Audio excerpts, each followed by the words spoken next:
Good afternoon, good evening, and good morning wherever you are across the world. Welcome back to SimPlay Motorsport here for the final time this season in the Whodarron Cup, and for what might be the final time of Whodarron Cup for a little period while we take a step into something brand new which we'll unveil later during the second qualifying session.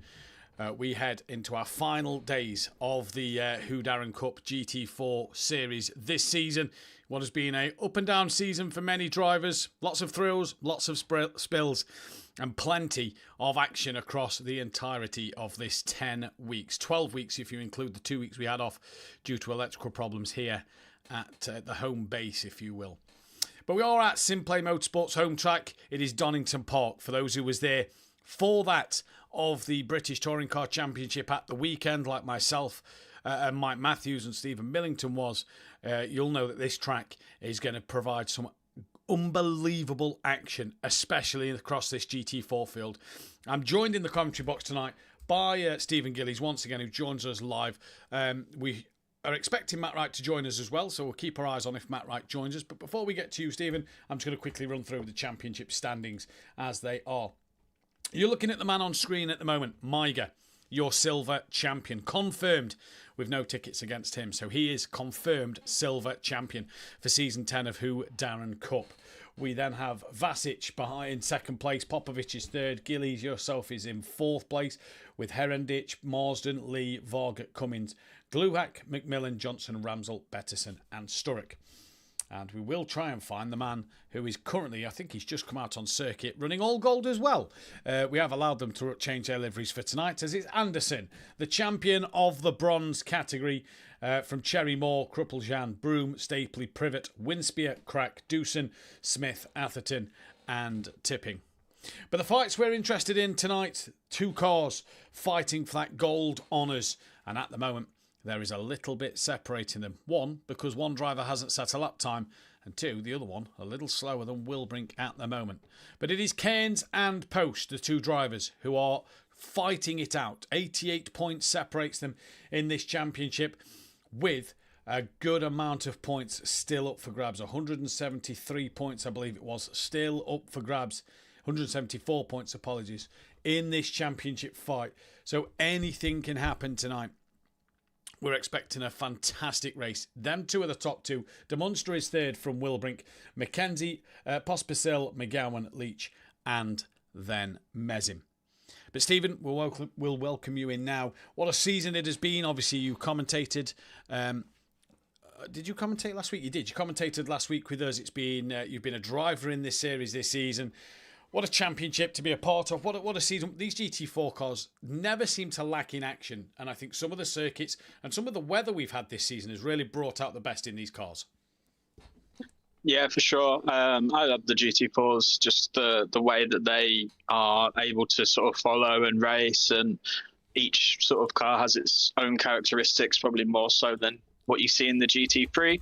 It feels like a long time ago, doesn't it, with that very wet race in Hungary? But yeah, we've had some absolute bangers. I've been very lucky to witness some of those, both in the commentary box last week and on track as well. And yeah, it's been a fantastic season. It's been a fairly long season, and it's good that we arrive here at the home of SimPlay Motorsport still with something to play for, that Gold Championship. Going down to the wire, you feel that it's going to be a little bit of an uphill battle for Cairns to overhaul that deficit, but he's just having not set a lap time at the start of this broadcast, has just gone through and put 7 tenths on his title rival. So the gauntlet may be thrown a little there, but yeah, no, it's going to be really exciting, and hopefully, as you say, this last round for GT4 potentially for the foreseeable future. Hopefully, the chaps out there today will put on a good show for us for our finale. Indeed, we hope that they do. Once again, it's been a fantastic season. Like we said, not only the GT4s get put to rest for a little bit, but maybe the name Whodarron Cup, obviously in honour of Aaron Myers, who sadly passed away a few seasons ago now. We did this, we renamed this season in honour of him, and that was his gamer tag, so we honoured it in honour of him. Who is always in our thoughts and always will be remembered here at SimPlay Motorsport. The fact that we retired his number and named the series after him. It will be back with what we have planned. Again, you'll find out in what's coming up in qualifying too. It will be back. The Whodarron Cup will make a return. It just will be kept at more of a console-based thing, depending on what happens in the future. And there's a little hint to what is possibly coming for that next season. But Donington Park, we saw some fantastic action here at the British Touring Cars. If you watched it on telly or live in person at the weekend, these GT4s feel like they are built for this circuit. It's not necessarily tight, but it's tighter than a lot. It's a lot tighter than Valencia. Constantly moving through corners. You've got 2 straights, maybe 3 straights, where you can just relax and set an opponent up for an overtake. But around here, very difficult to pass. You've really got to be smart about where you're going to make them overtakes. This is going to be no easy task for these drivers here tonight, in what is as well a morning race at 7 a.m. So track will be pretty cool. Yeah, for sure. And there's one big difference between here and last week at Valencia. Both fairly technical tracks, but Donington, it has elevation, one thing that Valencia doesn't. That's sort of that up and down, and you'll see through the cranes, even in the GT4 cars, not with a huge amount of downforce, but you really see the sort of that compression and the weight moving around as you get on the brakes for the old hairpin. It's probably one of the most satisfying corner complexes to drive, possibly even in the world. It's a real favourite of mine. There's a couple of places to pass. Down into turn 1 is one of them, but we're probably going to be looking at moves into that hairpin, that penultimate corner.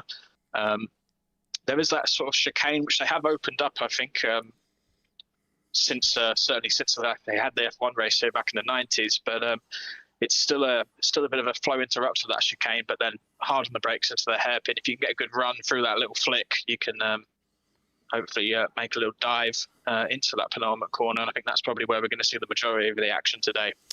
Yeah, and if you're brave enough, and if you really are brave enough and can manage to get a run down the Craner curves in towards the old hairpin, could we see a few overtakes there? Let's wait and see what will happen. If you are in the Discord, you will notice that Mike Matthews put a little photo in the chat over the weekend saying that the 55 Porsche, my number car, decided to wipe out another one at the old hairpin. So will we see more of that, or will we see some fantastic overtaking?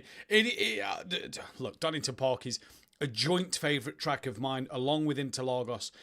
I love this place, not only because it's my local circuit. I just think every time I see a race here, it is an absolute classic. No matter what category of car is in it. And I think we're in store for a week, Stephen, of brilliant racing. I think it's going to be across the board, just absolutely awesome. Yeah, and there's always something to be said for sort of that last week of term feeling as well. A lot of these drivers, obviously we've still got the gold championship up for grabs, but the silver and bronze is done and dusted today. But so we might see a few drivers feeling like they've got nothing to lose, so why not go for glory in one last chance? And that's only going to provide action, and hopefully that will continue through the week. But I mean, what a circuit! It's a real sort of old school British track. One of the few old school British tracks that isn't just based on an airfield, hence that elevation. And it's definitely one of my favourites. I always look forward to racing here. Just a shame about the weather, Matt, isn't it? It seems like it's going to be dry all week. What's that about? What is that about? We had the rain on Friday. As thankfully the tent was already up, so we can say that. Me and Mike then went into his tent and was playing ACC on his collapsible sim rig. So he'd brought his fold up sim rig with us, and we was playing ACC on that in the tent on the Friday because there was nothing else to do after we'd took a little walk around the paddock. And thankfully the rain stayed away all weekend, and sadly that means it stayed away for this week at the moment as well. Thursday could still change, but the weather has been locked in for tomorrow. Pretty similar to today, a little bit warmer, and I believe a little less cloud around for tomorrow's action. Indeed it is, a little less cloud around, so similar weather. But we'll see what happens. But it's that morning race. So even though the track is meant to be set at 11 degrees for race time, doesn't mean it's going to be accurate all the time. It's very difficult to set the weather up on Assetto Corsa. It means that it's going to be there or thereabouts. And the drivers have got to make sure their tyres are up to pressure, but not too much where they then might start to overinflate as the day is warming up that little bit. Yeah, and what you see here as well is where that difference in cars, that different choice in brands does come into play there. I know as a Ginetta driver, cold temperatures are an absolute nightmare. The Ginetta, the lightest car on the grid, struggles it makes up for being, lightweight in the corners. It struggles to get heat into the tyres. So maybe that's something. But only 10 minutes of qualifying, should have a chance to get a few laps here. It's only a short lap, but that it's something that maybe just plays against Cairns here. But I'm sure he'll be, after a few laps, getting them nice and warm, and hopefully we'll see some absolute sensational laps. I think this could be, a qualifying session in the race for the ages here. I'll go out on a whim. Say that now. I think you could be right. Good evening to Gareth Anderson in the chat. Gary Clarball as well. Stothard in there. And it's live. Let's go. Good luck.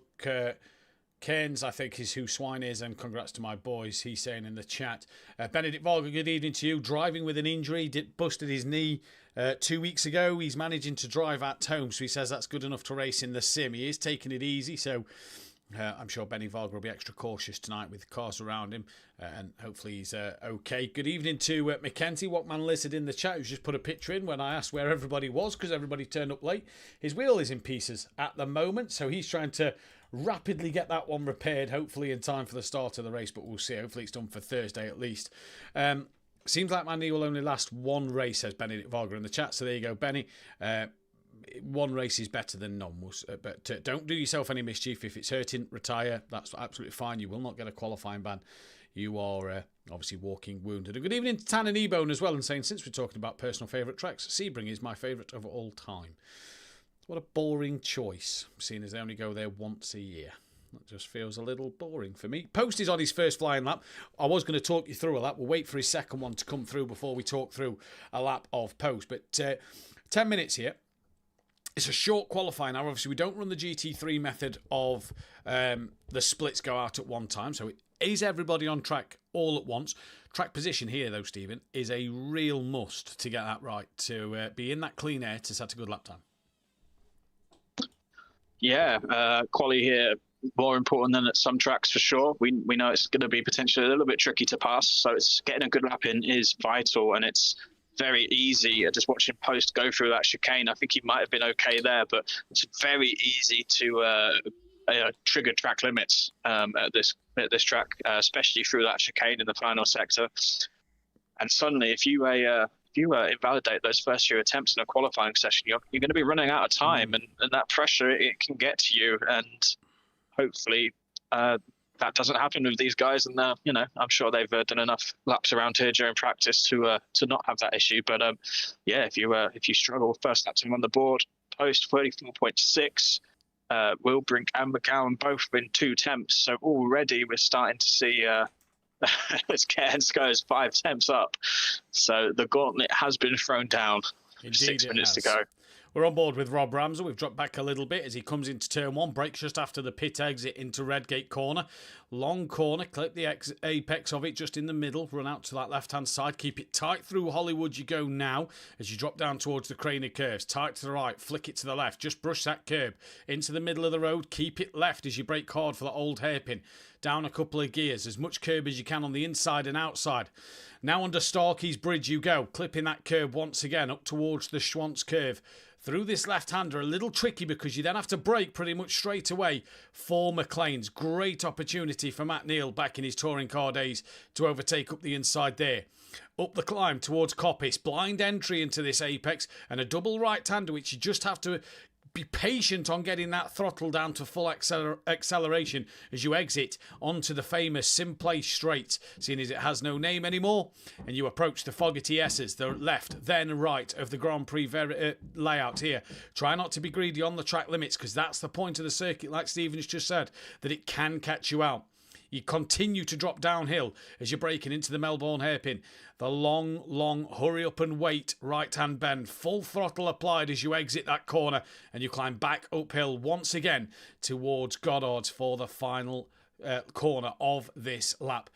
And a nice tight line in there for Rob Ramsell. Hugs that inside and powers through Goddard's hairpin over the curb under the BMW bridge. And Rob Ramsell goes and sets a lap. Good enough to be P5 at the moment. But the beautiful thing about Donington is the corners in that first and middle sector really do come up thick and fast. You've then got the whole back straight, little chicane, short straight hairpin down the start finish line. You've really got to make sure that the most important bit is that final sector to nail here. Yeah, for sure. And quite often speed out of the corner here, probably just as important as speed into the corner.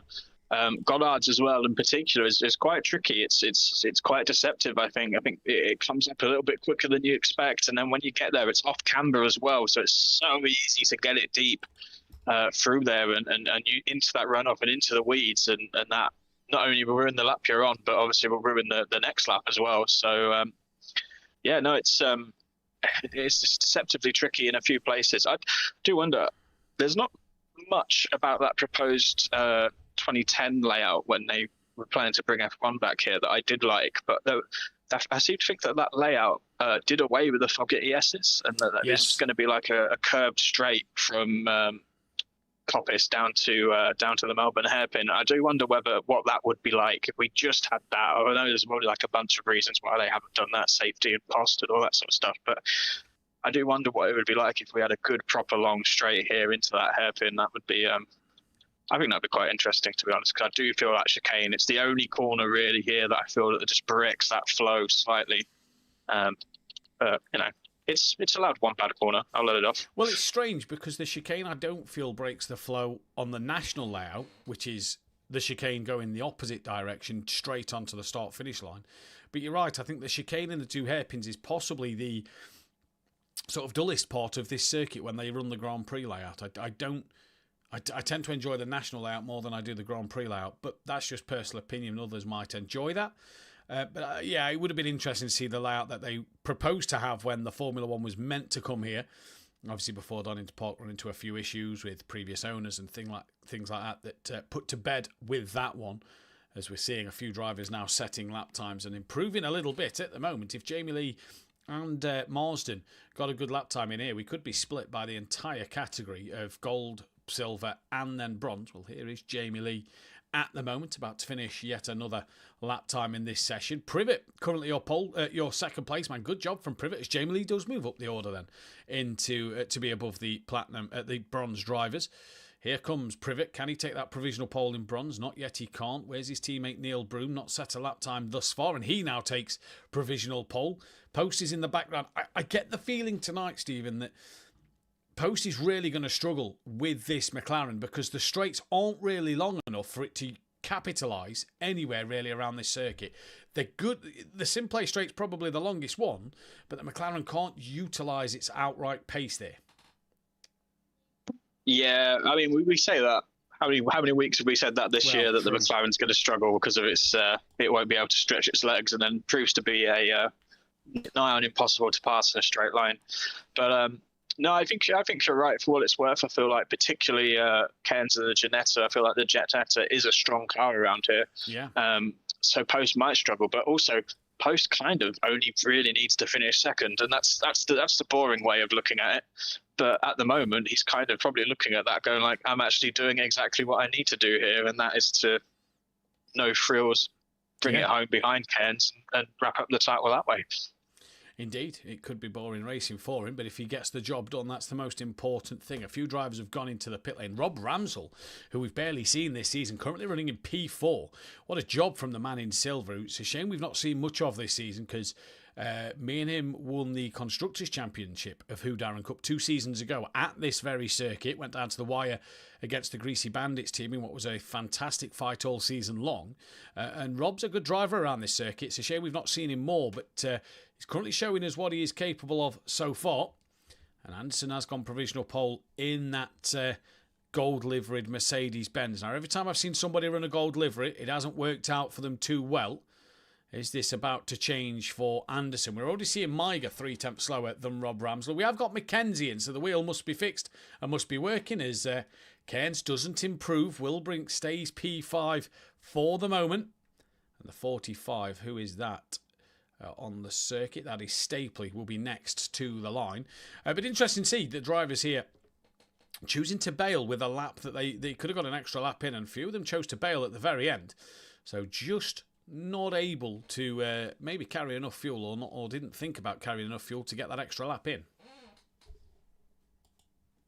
Yeah, I don't know.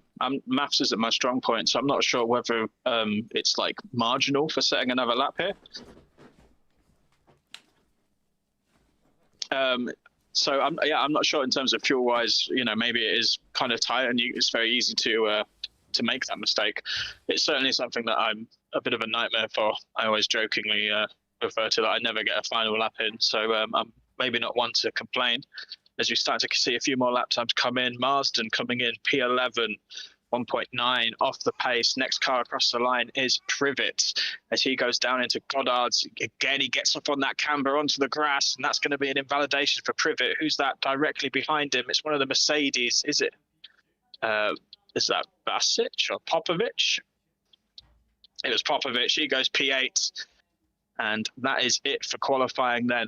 Will Cairns, your pole sitter with 133.8, followed by Post, his championship rival McGowan third, Ramsell, pole in silver, really impressive lap time on P4. Then we've got Wilbrink, Maiga, your silver champion, sixth, followed by Herendich, Benny Varga in the Ginetta, eighth, Popovic, Lee, Cummins, Marsden, Basic. Gary Anderson, your bronze champion, is in pole position for that class, followed by Broom, Privet, Stapley, Krupulin, Atherton, and having not set a lap time, Jack McKenzie at the back of the grid due to technical issues, but he'll be looking to come through in gold. Track slightly warmer for this race to a balmy 10 degrees. That's a nice day up in Leeds.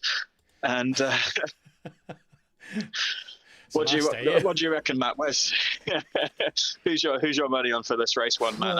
Now you're back. I've got to go for Cairns. I think it's hard to look past Cairns this race. I think he looks like the man who's going to be tough to beat. So we'll see what he can do. What about yourself? Yeah, I think you're right. To be fair, I'm very intrigued to see how Post plays this. I've commentated on a few championship deciders in my time, and the number of times where the sensible thing is to stay behind, that just gets thrown out the window because everybody's a racer and everybody wants to win every race. I hope, as a neutral, as someone who's watching this, that Post throws that to the wall and just decides that he wants to beat Cairns on track to take this title, because then I think we're going to be in for an absolute classic. But if it does go wrong, McGowan, Ramsell, Wilbrink, they're all there or thereabouts. So the lap times are pretty close. So we could be in for a classic. Here's hoping. Could be an interesting race. The poll has gone up for who you think might win this race. You can get your votes in for that now. And as always, don't forget to check out the description below for Design Manchester, producers of vinyl graphics, laser engraved gifts, including mugs, t-shirts, merchandise, anything you want, including SimPlay Motorsport merchandise as well, in which me and Mike sported a very fitting SimPlay Motorsport polo this weekend. It was very nice from him, so thank you very much. Are we going to get a Gary Leach send lap one, said Tanner. Gary Leach isn't racing tonight, but it's a shame because I'd have loved to see him out there. Stothard saying Ken's going for a double. Post better bring his A game and put on a show. I think that this could be, this could be one of the races. And touch wood, and I'm gripping my desk like mad at the moment. These two race leaders could go all out attack and end up making a bit of contact. We've seen it in these kind of races before. Championship on the line. Post has got a lot to lose. Cairns has nothing to lose, but he's got everything to gain, and he is the one who's got to really put the bit between his teeth and gain that time. He's got to hope Post has a problem. I don't want to see an incident between the two championship leaders, but I've got a feeling that it could happen. Just interesting, just had the thought. If you're Cairns, Sid, are you trying to scarper up the road as quickly as you can, or knowing that Post has to potentially lose some places, are you trying to back that pack up, try and keep Post back and see if the likes of McGowan and Wilbrink, Ramsell, Maiga, whether they can get past and try and get those positions difference, because that can result in contact if you're trying to keep a faster guy slower. If you're driving slower than you normally would to keep him by, that can result in contact. I mean, it's interesting how he's going to play it. I feel like that might be something he has to do, because I feel like as it stands, if he just scarpers off into the distance and wins but Post to second in both rounds, it's not going to be enough. So yeah, interesting how to play it. Well, how's the pressure going to affect these guys? How many of them, obviously we know Post has won championships before. So yeah, how are they going to do it? It's one thing having the brains and the race strategy and the racecraft in regular racing, but when there's a championship on the line, that does funny things to the brain. So yeah, I'm intrigued. I think this could be maybe not the most insane race, but I think there'll be a lot going on. Oh no, and then I'm sure. I really think we're in for an insane race. I think Cairns has got to back Post into that traffic. I think we're in. Let's put it this way: if Post had took pole there, he would have won the championship. So Cairns is hanging on in there by the really smallest of threads. So Cairns has got to back Post into this pack here. As Post has got a good gap to the car behind him. He's slightly in front of Cairns as well. Not anymore. Cairns has put to bed that one. And we are, for the final time in the Whodarron Cup, green and go for the penultimate race of the evening and the season. And Cairns has got a good start alongside that of Post coming down in towards turn one. McGowan has that nose up the inside, just backs out of it a little bit. That's allowed Ramsell to come and have a look around the outside. Post very wide though on the curb. McGowan's got the run down the crane of curves. He's already in front. Post nearly taps the back of him and he's already dropped down into P3. Now Cairns can maybe drop the hammer and just pull away, because Post is the man who's got to do all the work. Further back a little bit. No yellow flags. Marsden came from the pit lane, but a good start from everybody. Nice clean getaway as they all approach now to McLean's. McGowan, though, is ahead of Post with Ramsell right there behind him and Wilbrink. Remember, Wilbrink was Post's teammate last season, so he might be a bit of an advantage for Post here in helping him out get towards the front. Ramsell wide through Coppice. That's put Wilbrink on that inside line as they exit it. The Aston Martin will be a bit better in a straight line. We'll drop back down to Benny Varga in just a moment, two side by side with that of Popovic, as here comes Wilbrink to the outside of the foggy S's. Does Ramsell give it up? No, he doesn't. Fights it hard. Wilbrink across the gravel just a little bit. That could give Ramsell the run he needs. This has allowed Post to pull away. So now Cairns and McGowan have still got to fight it out. Here comes Ramsell. That was Popovic. Sorry, that was Miga having a look on the pair. Ramsell looks for the up and under. It's all going off in the background. We will jump down to it in a moment. And Ramsell and Wilbrink go back to as they was. But what a start to this race. Yeah, certainly. First lap of two halves of Post there. At first, he's probably, really starting to panic. He lost out to McGowan. Although McGowan, it looks like, has got out of the throttle down the main straight, and Post is back into second. I don't know. Is that McGowan just deciding he wants nothing to do with that championship fight? That looked slow. That looked like McGowan was off the throttle. So Post back into second now. But yeah, that big battle behind Wilbrink, Ramsell, and the following pack has just allowed that top three to just gain a lot of time down the road, which is the last thing that Cairns needed. And Ramsell still hasn't given this up. He's still hassling Wilbrink here.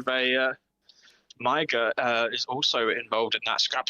Ramsell jinxed to the inside then. That would have been a very late move. But it's all been kicking off. It's so far so good. And I tell you what, as Wilbrink runs wide open to the curb, is that going to allow Ramsell a chance to counter-attack into the S's the same way that Wilbrink attacked him last lap? Probably not. The Ginetta just not got the legs, but some good racing as the tyre bail at the chicane goes flying. I noticed. So far, so good, Matt. It is indeed. Vasic is looking up the inside of Stapley, but Stapley's trying to fight this hard around the outside of the fog. Yes, as breaks a bit earlier though to make sure he doesn't go off. That's compromised his run. And here comes Jamie Lee with an almighty launch through the chicane down the inside of Stapley. Even fancies out of Vasic. Bit of contact between the both. Stapley hits the rear. That checks up Broom and Privet and Cripple-Jean as well. There's Pete Mawson a bit off the back and Phil Atherton. Mackenzie's gone up to 12th from the back of the grid, so the wheel's working just absolutely fine for him. But yeah, McGowan, like you say, did look a little slow. Now you think if you're Cairns, you've got to back Post into that pack. You've got to get Post and McGowan to sort of fall back to that Wilbrink, Ramsell, Miga and Herendich scrap, because otherwise you're just not going to win the championship here. It will go the way of Miga. Obviously all provisional until the tables get posted. Apologies for the delay of the tables being posted. That's because the stewarding was delayed. So he wasn't able to post them on the social media this week. But what a start to this race it has been. It's been absolutely chaotic at the moment. Early doors here at Donington Park. Still that battle between Miga and Ramsell resumes because Wilbrink has started to just creep away ever so slightly now. We've got Cummins trying to gain on the back of Varga. And then down the rear, Stapley, Cripple-Jean, who's fell actually behind Neil Broom and Privet. So he's dropped down the order a couple of places. But there's a nice few group of cars just duking it out so far trying to get a couple of places. Maiger, though, is having a look at Ramsell, changes to that inside line at the S's and can't do so there. And Ramsell absolutely messes up the chicane. That'll give Maiger the run down towards the Melbourne hairpin. Ramsell will have that inside line. You can get around the outside at Melbourne. And if you do, it will put you on that inside line for Goddard's as Ramsell tries to fight it back, but no can do. He loses out an extra place. Yeah, and here comes Herenditch. Herenditch looking like he wanted to do the little up and under at the hairpin there, and that looked just like a bit of clever racecraft there from Maiger, actually. I don't think he had any intention of going up the inside of the S's, but that late move, I think, was maybe just enough to put Ramsell off and ruin that exit, which allowed him to get the pass into their next corner. Gap at the front, 1.6 seconds. McGowan, second back. Wilbrink, it's all starting to spread out with the golds. It's a lot more closer further back in the bronzes. I noticed Krupian was, I think, in second or third in class there and just ran wide at the old hairpin, and that's allowed him to gain a ton of places. Mackenzie has also cleared Anderson, so Mackenzie up to 11th now. Who's that wide? Is that Benny Varga trimming the grass there at the old hairpin? So he's going to lose a couple of places there. But yeah, Mackenzie already halfway through that pack. How far up can he get, do you feel? I think he could break into the top 10, maybe around that Benny Varga sort of area. As Herenditch here, very slidey out of Coppi's corner. Popovic on the back of Cummins. Yeah, Mackenzie's not far off the back of this trio of Popovic, Cummins and Benny Varga. Could even get himself up towards that Maiger area, depending on how quick Maiger can pull away from Rob Ramsell now. Further down the order, though, Neil Broom having a look on the rear of Stapley. This is for second place in that Bronze Championship. Broom would love to end it on a high. He's been a driver on form in the Pro-Am and Whodarron Cup Series as of late in them bronze categories. Excuse me, so it's been great to see Broom picking up a good couple of results here and there. And Ramsell still, once again, hasn't let this go on Maiger, has he? Still within that 10th. Maiger a little slow. Checks up Ramsell midway through the Goddard's hairpin. Ramsell's not been... All right, they've got past him relatively simple, but he's not easily let them go, has he? He's stuck with them for a little bit, trying to fight as hard as he can to get back here. Yeah, Maiger just little mistakes. Ooh. You see one there, just getting a wheel out wide, and that's going to allow Ramsell to have to run. That happened last lap as well, as they go through the craners. Are we going to see some brave move through the hairpin? Probably not, because Ramsell also decides to cut some grass on the inside of the craners. But I think Ramsell just a little bit guilty of driving in his mirrors in those first 5 minutes. Yeah. Probably focused a lot on defending, and now that he's got a bit of gap, I know Herenditch is not too far behind, he can focus on actually driving his pace, and we saw in quality that pace is pretty good. So he's on the back of Maiger here, and this is for the class win in silver. So there's a lot to play for here, and I'm sure Ramsell, he's not been around much this season, but if he can finish with a class win, he'll be pretty chuffed with that. But he's going to have to do some defending now, because here comes Herenditch, almost bump drafting the Ginetta down the SimPlay straight, and he's going to choose to tuck in for now, he gets a bit loose through the chicane, so I don't think anything is going to change too much there. Ooh. Sorry, Stephen. Popovic all sideways through the chicane. That's given Benny Varga and what looks to be Mackenzie the run down in towards Melbourne. Mackenzie looking around the outside. Varga was also around the outside because Herenditch Popovic just kept a nose on that inside line. Varga gets through. Mackenzie still tries to fight with the Mercedes-Benz, who goes very deep at Goddard's to open that door and maybe try and get the throttle down on the corner exit as Mackenzie slides through the final corner. Has he got the place done? He's ahead at the timing line, and he has got ahead indeed. Mackenzie up into P10 from the back of the grid. Great drive from him so far. Yeah, it was a good move from Mackenzie. You could just sense that would have been a lot easier for him if Benny Varga wasn't there. It was very much like Varga was in the tarmac that Mackenzie needed to be in to try and get that overlap, to go around the outside of Popovic, but managed to make it through, get the job done. No contact, it seems that Mackenzie now is on the back of Varga and Cummins, and he's looking very racy in the metallic green, what I call the snot rocket Chevy. And yeah, it looks like Cummins is definitely the cork in the bottle here. And He does seem to be. He got past Benny Volger a moment ago, so it's almost like Benny and Cummins sort of matching each other's pace, being the corks in the bottle, compared to Mackenzie and maybe Popovich, as Volger has a bit of a wiggle on the exit of Coppice. That's put Mackenzie side by side with him. Chevrolet a lot better than the Ginetta in a straight line. And is Mackenzie through at the chicane? Yes, he is. Just about. They squeeze each other. He gets through. Benny Volger doesn't get the run he needed this time around. And the snot rocket, as you've called it, moves up into P9. Mackenzie makes up another one. Popovich may fancy a double dive. Oh, my days, how has he not hit anybody there? He's almost sort of twisted and turned around them. And Popovich avoids all three drivers. And they must be breathing a sigh of relief. But Mackenzie ahead of Benny Volger. Yeah, brave stuff from Mackenzie to hold it round the outside. I thought he was going to have to bail across the gravel there and maybe have to wait another lap to get that move. But then, oof, yeah, that would be a scary moment for all those drivers. It's happened many a time at that corner. He's going to look at the inside. Is he a Cummins? No, not quite. That was almost a little opportunistic move there for Mackenzie, which would put him up to P8. Bear in mind, he started at the back of this pack 10 minutes ago. He's really coming through the field. But yeah, Popovich just getting it all wrong under the brakes. And yeah, it happens to the best of us. We've all gone way too deep at that hairpin, but lucky not to collect anybody. Is that Mackenzie is... he's on the grass. He was on the run for Cummings, then he went off. So he's kind of understeered through the Starkeys Bridge sort of kink. And now Benny Volger's got to run on the outside line into Coppice. Be tough to do it around the outside, but Benny Volger's going to give it a go in that Ginetta, and yeah, ends up really wide onto the curb.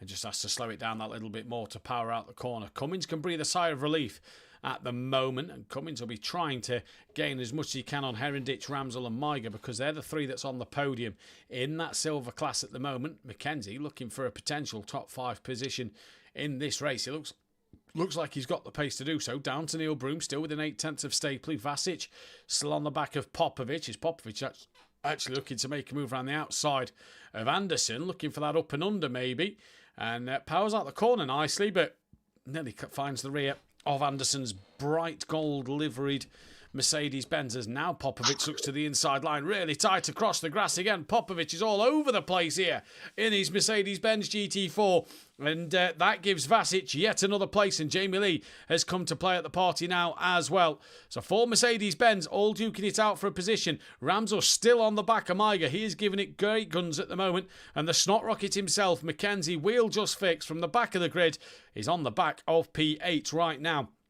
Cairns doing all he can. He's leading this race. He's got the fastest lap, but it is not enough, as McGowan is 3 seconds behind Post, so it's not probably going to be enough for Cairns in this first race. We'll keep our eyes on the tables though, as Mackenzie manages to keep all 4 wheels on the track this time around and has that inside line. Up in towards McLean's he goes later on the brakes. Up the inside goes the Chevrolet, through on the Alpine, and America beat France in towards that for that P8 once again. So Mackenzie moving through the field quite nicely. Benny Volger might have a run here. Cummins a little sideways. Contact made between the two. Where is Cummins off to? Just in the gravel trap. But this could open the door for the likes of the Mercedes-Benz group to come through. One gets Cummins. What about Vasic? No, he doesn't. Vasic has lost out to Popovich.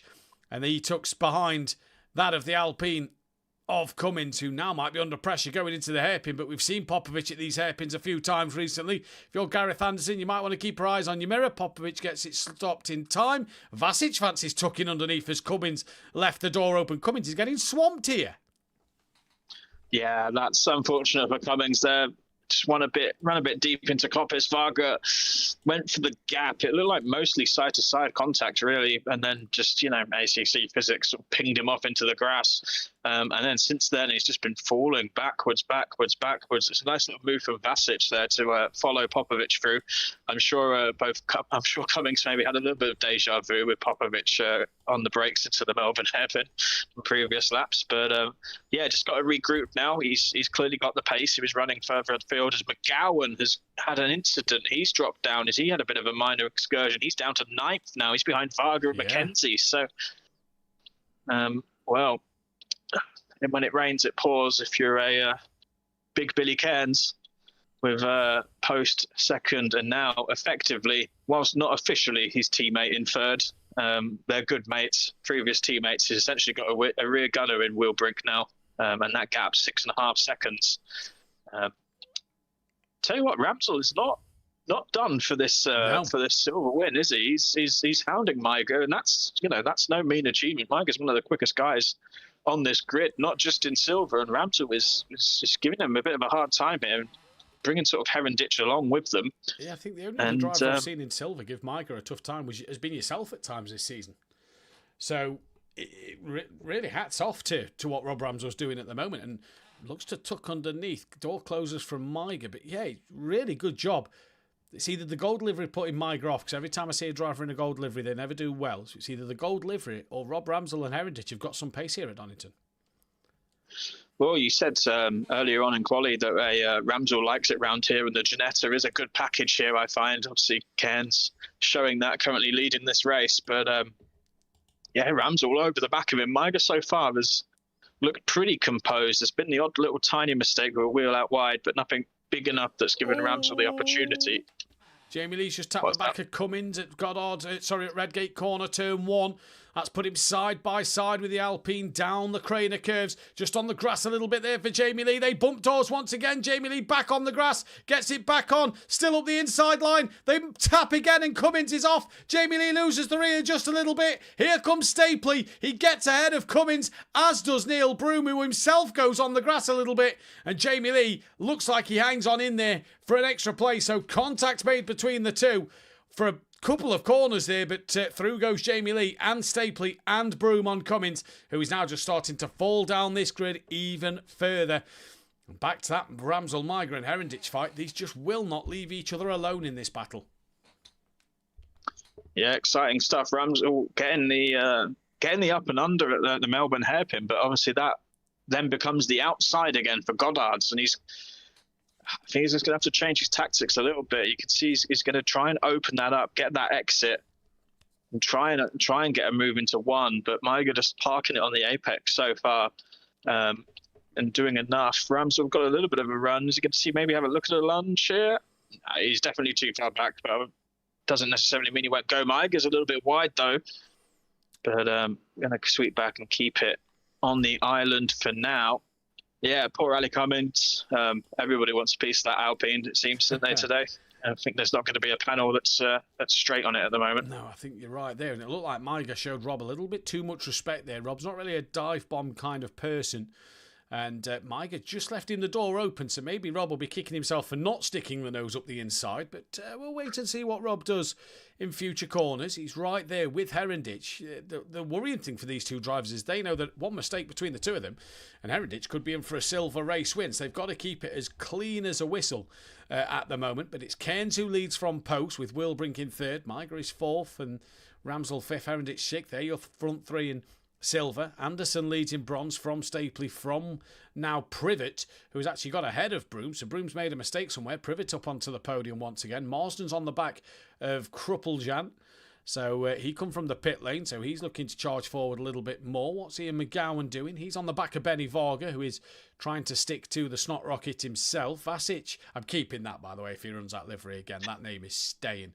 As here goes Popovic, actually, looking for a run on. Vasic out of the Foggy S's, down towards the Melbourne hairpin once again. And up the inside goes Popovic. Through he goes. Vasic wide, Popovic wide. They're both really terribly get the Melbourne hairpin wrong there, really wrong, and Anderson stays well in front.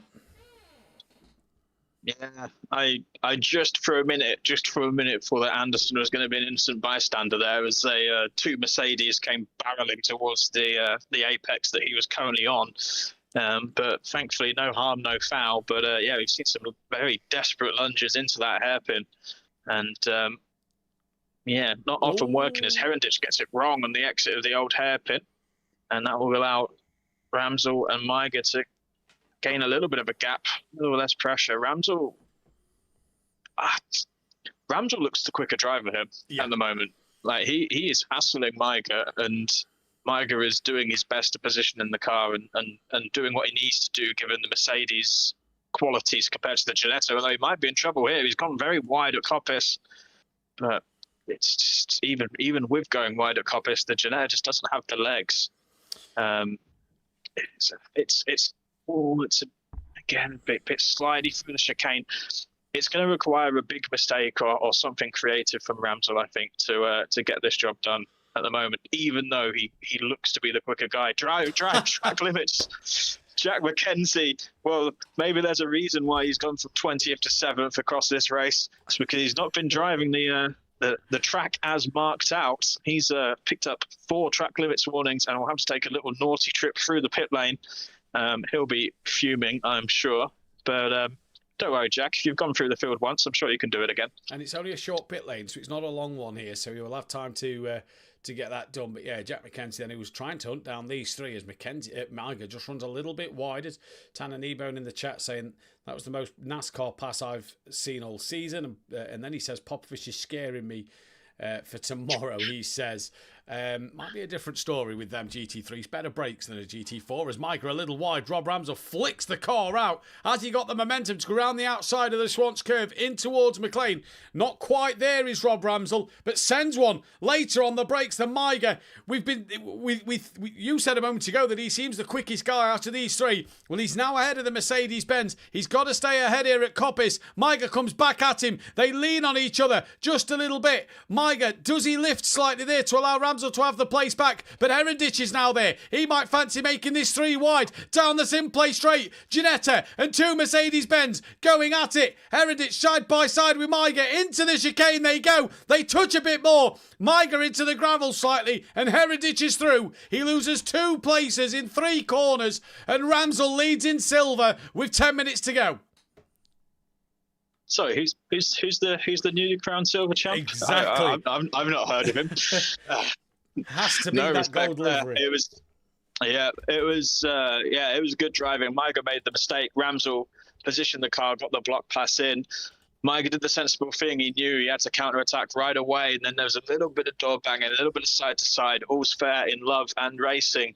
And yeah, Herendich, as we suspected, took the opportunity that was presented and a bit more contact, but through at the chicane. And Miger, well, yeah, we'll see what he's got now. It'll be his turn to do the chasing and see if he can put some pressure back on Herendich. And Rob Ramsell's all of a sudden pulled out a second over Herendich, so he's absolutely checked out up front. Vasic and Popovich, side by side in towards Redgate Corner, turn number 1. And that looks like Popovich has got the move done then. This is Jamie Lee on board with him, coming down the crane of curves. Very cloudy day here at Donington. It was sunnier than this at the weekend, let me tell you. And Jamie Lee's got a great view there of the 2 cars in front who keep seeming to exchange positions and make just slight mistakes every now and again.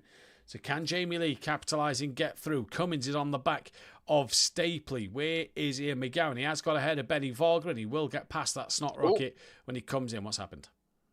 Oh, just Lee into the back of Vasic. Nothing too major. Just on the brakes, just a little bump.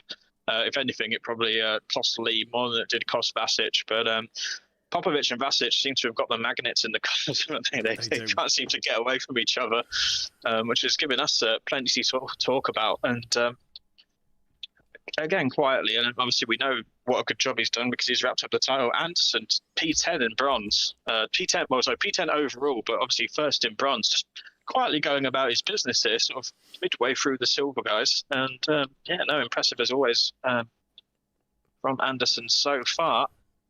Mackenzie's in. Mackenzie does come into that to serve that drive through. It'll be interesting to see where he comes out. He might come out at the back of that queue, sort of around where sort of. Oh, yeah, he might come in. He might come out right in the thick of it, actually. So this could be entertaining for the last 7 minutes. He could split Popovich and Vasic here, as he's off the limiter now. There's Vasic, and just behind them, Jamie Lee just sneaks one up the inside, misses his braking, goes very deep. Mackenzie will have that back. So yeah, on the back of this little battle, and Mackenzie is Cummins is wide in the background as he's trying to close down on Stapley once again. So a little wide there from Cummins. Just putting him further back on Stapley. And Broom trying to catch his Wednesday night teammate in that of Privet, who's running on the podium once again here. Marsden has got past Krupeljan, so our previous bronze champion. Obviously made the way for Anderson this season. And great start to the championship here. But Cairns leading the way. Is this going to be enough for Cairns in this championship, or is Post going to take it in this first race? That Ginetta looks a mighty car here tonight. I think with the lack of long straights at this circuit, this is going the way of the Ginetta. We've seen Rob Ramsell put on a good performance, and as has Cairns. And Benny Varga with a bad knee as well. Solid 8th place for him. He's looked pretty comfortable. Yeah, it kind of makes me wish I was out there actually mixing it in. But yeah, no, it's a real genetic track here, and just like being able to carry the speed through those corners, even though they're quite fast corners. Most of the track, it's only really that final sector that's slow, but the genetic just feels hooked up here, as it does, to be honest, at most of the British style tracks. I'm interested to see now Mackenzie has been unleashed on this sort of midfield battle. He's already cleared these guys again. Vasic is the man who's currently probably the furthest away from Popovic. He dives to the inside on the brakes. There's a little bit of tort side to side, but Mackenzie's got that place done, and he's going to be up to P11 now and set his sights on Popovic. This is probably the furthest apart that Popovic and Vasic have been all race, haven't they? It feels like it for a while, but once again, Vasic, a bit more contact to his Mercedes-Benz. It's probably gathered more bumps in this race than it has the entire season. And Tanis just said in the chat, are we sure these guys aren't American? They're driving like like they're in stock cars. No, this is just the end of the season. And with only Cairns and Post fighting for a championship, everybody's just out there, elbows out, having some fun. Unlike what you've got to do tomorrow night, Tanner, where you're slim for that silver championship. So it's, I think the rest of the field, bar the front two, and bar the people who's been around the front two, have just enjoyed some good elbows out, wheel-to-wheel racing. Yeah, and the majority of it, I don't want to sit here and make decisions. I'm not a steward, but the majority of it, I'd say, is kind of not pretty harmless. A lot of it's been sort of side-to-side door panel stuff. Nothing, nobody's really been sort of spun out or, hammered out. I mean, if Popovic had hit one of those cars down at the hairpin, then I suspect that might have resulted in a ticket. But it's been, the kind of the sort of the level of contact that I think you can get away with in GT and certainly in touring car racing, and it's definitely touring car vibes being here at Donington. This is more encouraged in touring car driving, isn't it? At times, the way from some of the moves we see. Jason Plato won 100 races doing this. So. We had to go down the Plato route, didn't we? Plato was the worst for it. Ask Matt Neal. As Cairns is just started to open that gap up to Post. We're not going to get into a Neil Plato heated debate on comms. Mike is on the back of Herendich again, half a second just under off the back of him. But Rob Ramsell's 2.8 seconds up the road. What a shame Ramsell hasn't been here all season, because I'll tell you what, if you'd have been able to do the full season with Miger and Ramsell doing the full season as well, it could have been a tasty little three-way fight between the three of you. Yeah, for sure. It's a shame that things have turned out the way they are. Cricket's more important, which I understand. By Yeah, I'm one of the many few that would agree with you. I think the thing as well is that as much as it's frustrating to have missed the last few rounds, originally I wasn't going to be doing any of the races on a Tuesday night, and it was only because I was stupid enough to go and break my foot that I ended up racing. So as Mackenzie looking to the outside, Popovic goes defensive. Can Mackenzie hang it out around the outside? He does, but Popovic is going to get the drive. Oh, it's a bit of a chop there, a bit of a late move to defend. Mackenzie's going to swing back around to the outside. Can he get the job done? He's later on the brakes. Who's that completely off? Is that Benny Varga? That was Phil Atherton, just completely taking the national route. Mackenzie, again, looks like he's going to get the drive, but he will be on the outside. What's Popovic got on the brakes? Has Phil Atherton just hit Jamie Lee there? Because Jamie Lee was off on the exit of the final corner as I was watching that Mackenzie fight, and Phil Atherton had also just rejoined. So was there contact between them two? Well, we'll wait and see what's happened there. But that would be a shame if it was. But Mackenzie didn't find a way. He did get past Popovic, and he's now on the back of Anderson. So he's got that P10, and if he gets Anderson, he's only going to have lost 2 places effectively since that drive-through penalty. Yeah. I feel like he might have managed to catch the group in front. I don't know. He was about 7 seconds, I think, the gap at the time. So it might have been a bit much for him. But I guess, the thing that we always say about Mackenzie is watch him in race 2. If he's qualifying, he'll be up there. And I'm sure in his Chevy, it basically is a stock car, isn't it? So I'm sure he'll be more than happy to get the old bump drafting out. as Anderson goes deep. Oh, no. Oh, bit of contact, bit of a wheelie there from Mackenzie, it looked like, as well, from the Chevrolet. Well, that's allowed Popovic past the pair of them, but looked like Anderson went a little deep. Mackenzie just got the run, and that was one of them unfortunate kind of taps on the back of Anderson there, where, because he was so slow out and Mackenzie had such a good run, they just kind of met in the middle, didn't they? A little unfortunate. Yeah, to be honest, it almost looked like Anderson took too much, was losing the car anyway, actually. Yes. And then Mackenzie just went into the side of him. So if Mackenzie's maybe just straightened him out. Whether Anderson sees it that way at the moment, I'm not too sure. But yeah, it's allowed Popovic to get through. Mackenzie, he's never dull, is he? That's the one thing I'll say about Jack, is he's always up to something, whether it's flipping the car at Watkins or running out of fuel or pedals disconnecting in the middle of turn one at Kylar. It's always something, isn't it? Rebuilding his wheel before tonight. Yeah, it's always something. He's had a great season in that Chevrolet. Fair play to him. He has been a bit of a race 2 expert, and Nissan has not done him any... it's not made him look bad this season, has it, the Nissan? He's done quite well in that car as well. He's been up there quite a lot, and he's been a great asset to the grid this year, I think. Obviously, your teammate on a Thursday night as Kane starts the final lap of this race then, here in the penultimate race of the season. Anderson a little wide. That could give Mackenzie a run down the inside of Coppice Corner.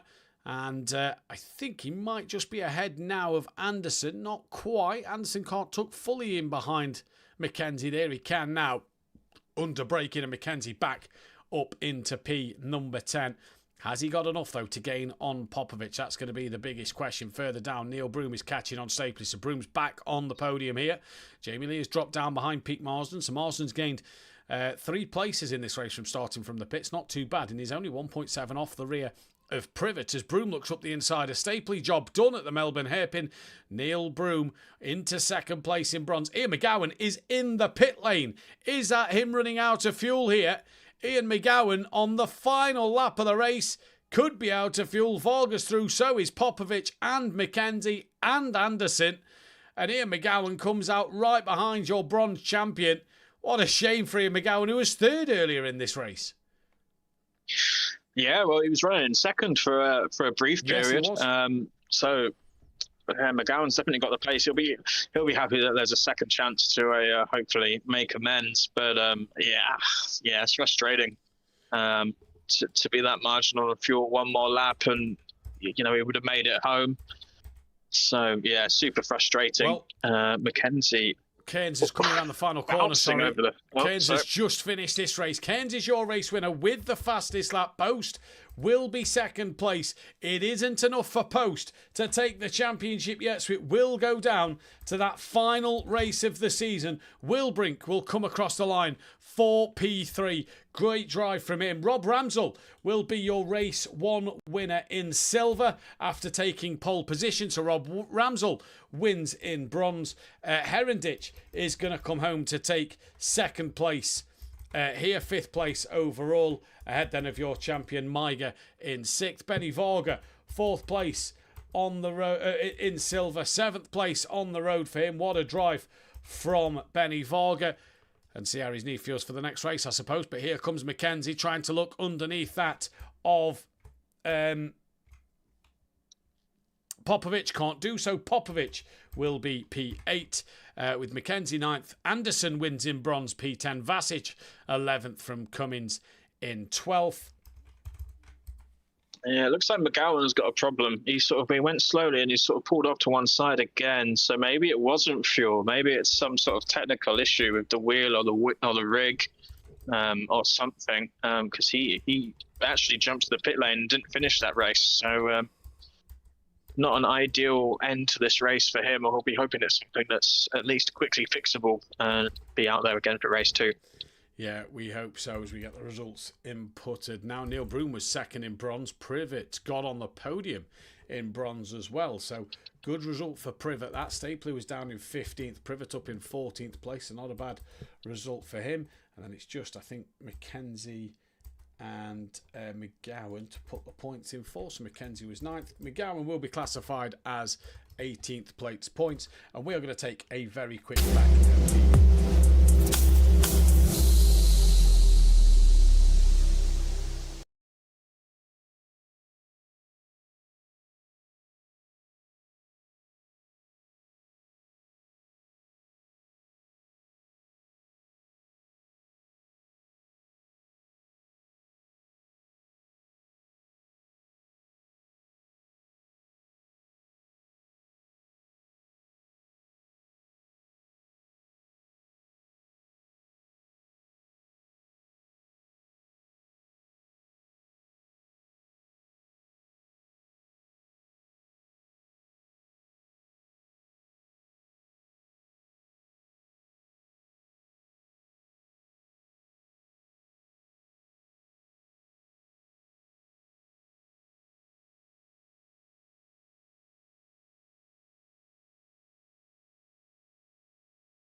Welcome back then, ladies and gentlemen. Apologies for that. I had to jump into a quick meeting briefly, so apologies that we are back a little later into qualifying than expected. But so far, it is Cairns who is on that provisional pole once again, fighting for his life in that championship, as it is 1,385 points for Post against 1,305 points for Cairns, with 87 points up for grabs. So he needs Post to have a nightmare of a race if he's to win this title.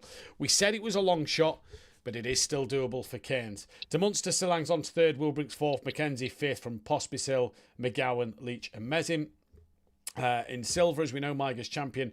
Popovic is second from Vasic, Gillies, Herendich, Marsden, Lee, Varga, Cummings, Gluhak, Ramsel up to 13th, Adam McMillan, Johnson, Betton and Sturrock. In bronze, it is still Anderson who leads the way. Kruppeljan is now second from Cherrymore, Broome, Stapley, Privet, Winspear, Crack, Dewson, Smith, Atherton and Tipping. Post has decided to go... Cairns has jumped back into the pit lane after that last qualifying run he has just done. He's 4/10 clear of the pole. It looks a little darker in this qualifying session. Have I set the times correct? Yep, exactly the same, but for some reason it looks a lot darker. The cloud must have come in a little thicker here, Stephen. Yeah, a lot more murky here for second qualifying. I've been sat here watching the cars go round, and I was just about to comment how it's quite surprising how, despite the temperatures being the same, that no one had gone quicker than a pole time in Quali 1, and then Cairns came out with 33.6 and obliterated it. So he's jumped to the pits. He seems to think that's quite enough for one day, and it's... I mean, obviously there's still a 30-minute race and a lot of time still to go, but do you maybe feel a little bit sorry for Cairns, because so far he's done everything that he can, everything right, and as it stands, like you said, it's going to require some serious misdemeanors from Post, you feel, for him to take this title today. Lovely message from Benny Varga in the chat. Okay, guys, unfortunately, this is all my injured knee could handle tonight. And since I won't race on Thursday, I would like to thank you guys for yet another fantastic season of racing. Benny, been a pleasure having you on the grid this season. Hope to see you back next season. Hope you're still going to be in the chat throughout the night. But what a season you have had. Post actually just lost out to Wilbrink now, so Wilbrink has gone a little bit quicker. So we are down to the 18 drivers in this. No, we are down to the 19 drivers in this session. Phil Atherton's wheel disconnected, and that's what happened to him. Yeah, I think if the cloud stays over, this could just make this track a little more slippier. We've seen a lot of drivers struggle in that first race. And I had a message from Ramsel during the practice session before we came live at the top of the programme, saying that it is like driving on ice out here, how slippy it is. So this extra cloud could just make this track, make these cars dance a little bit more. Qualifying's not as close as what it was. Ramsel so far down in third place, not quite on the pace of Miger or Herendich, but they had a great fight between the three of them in race number 1.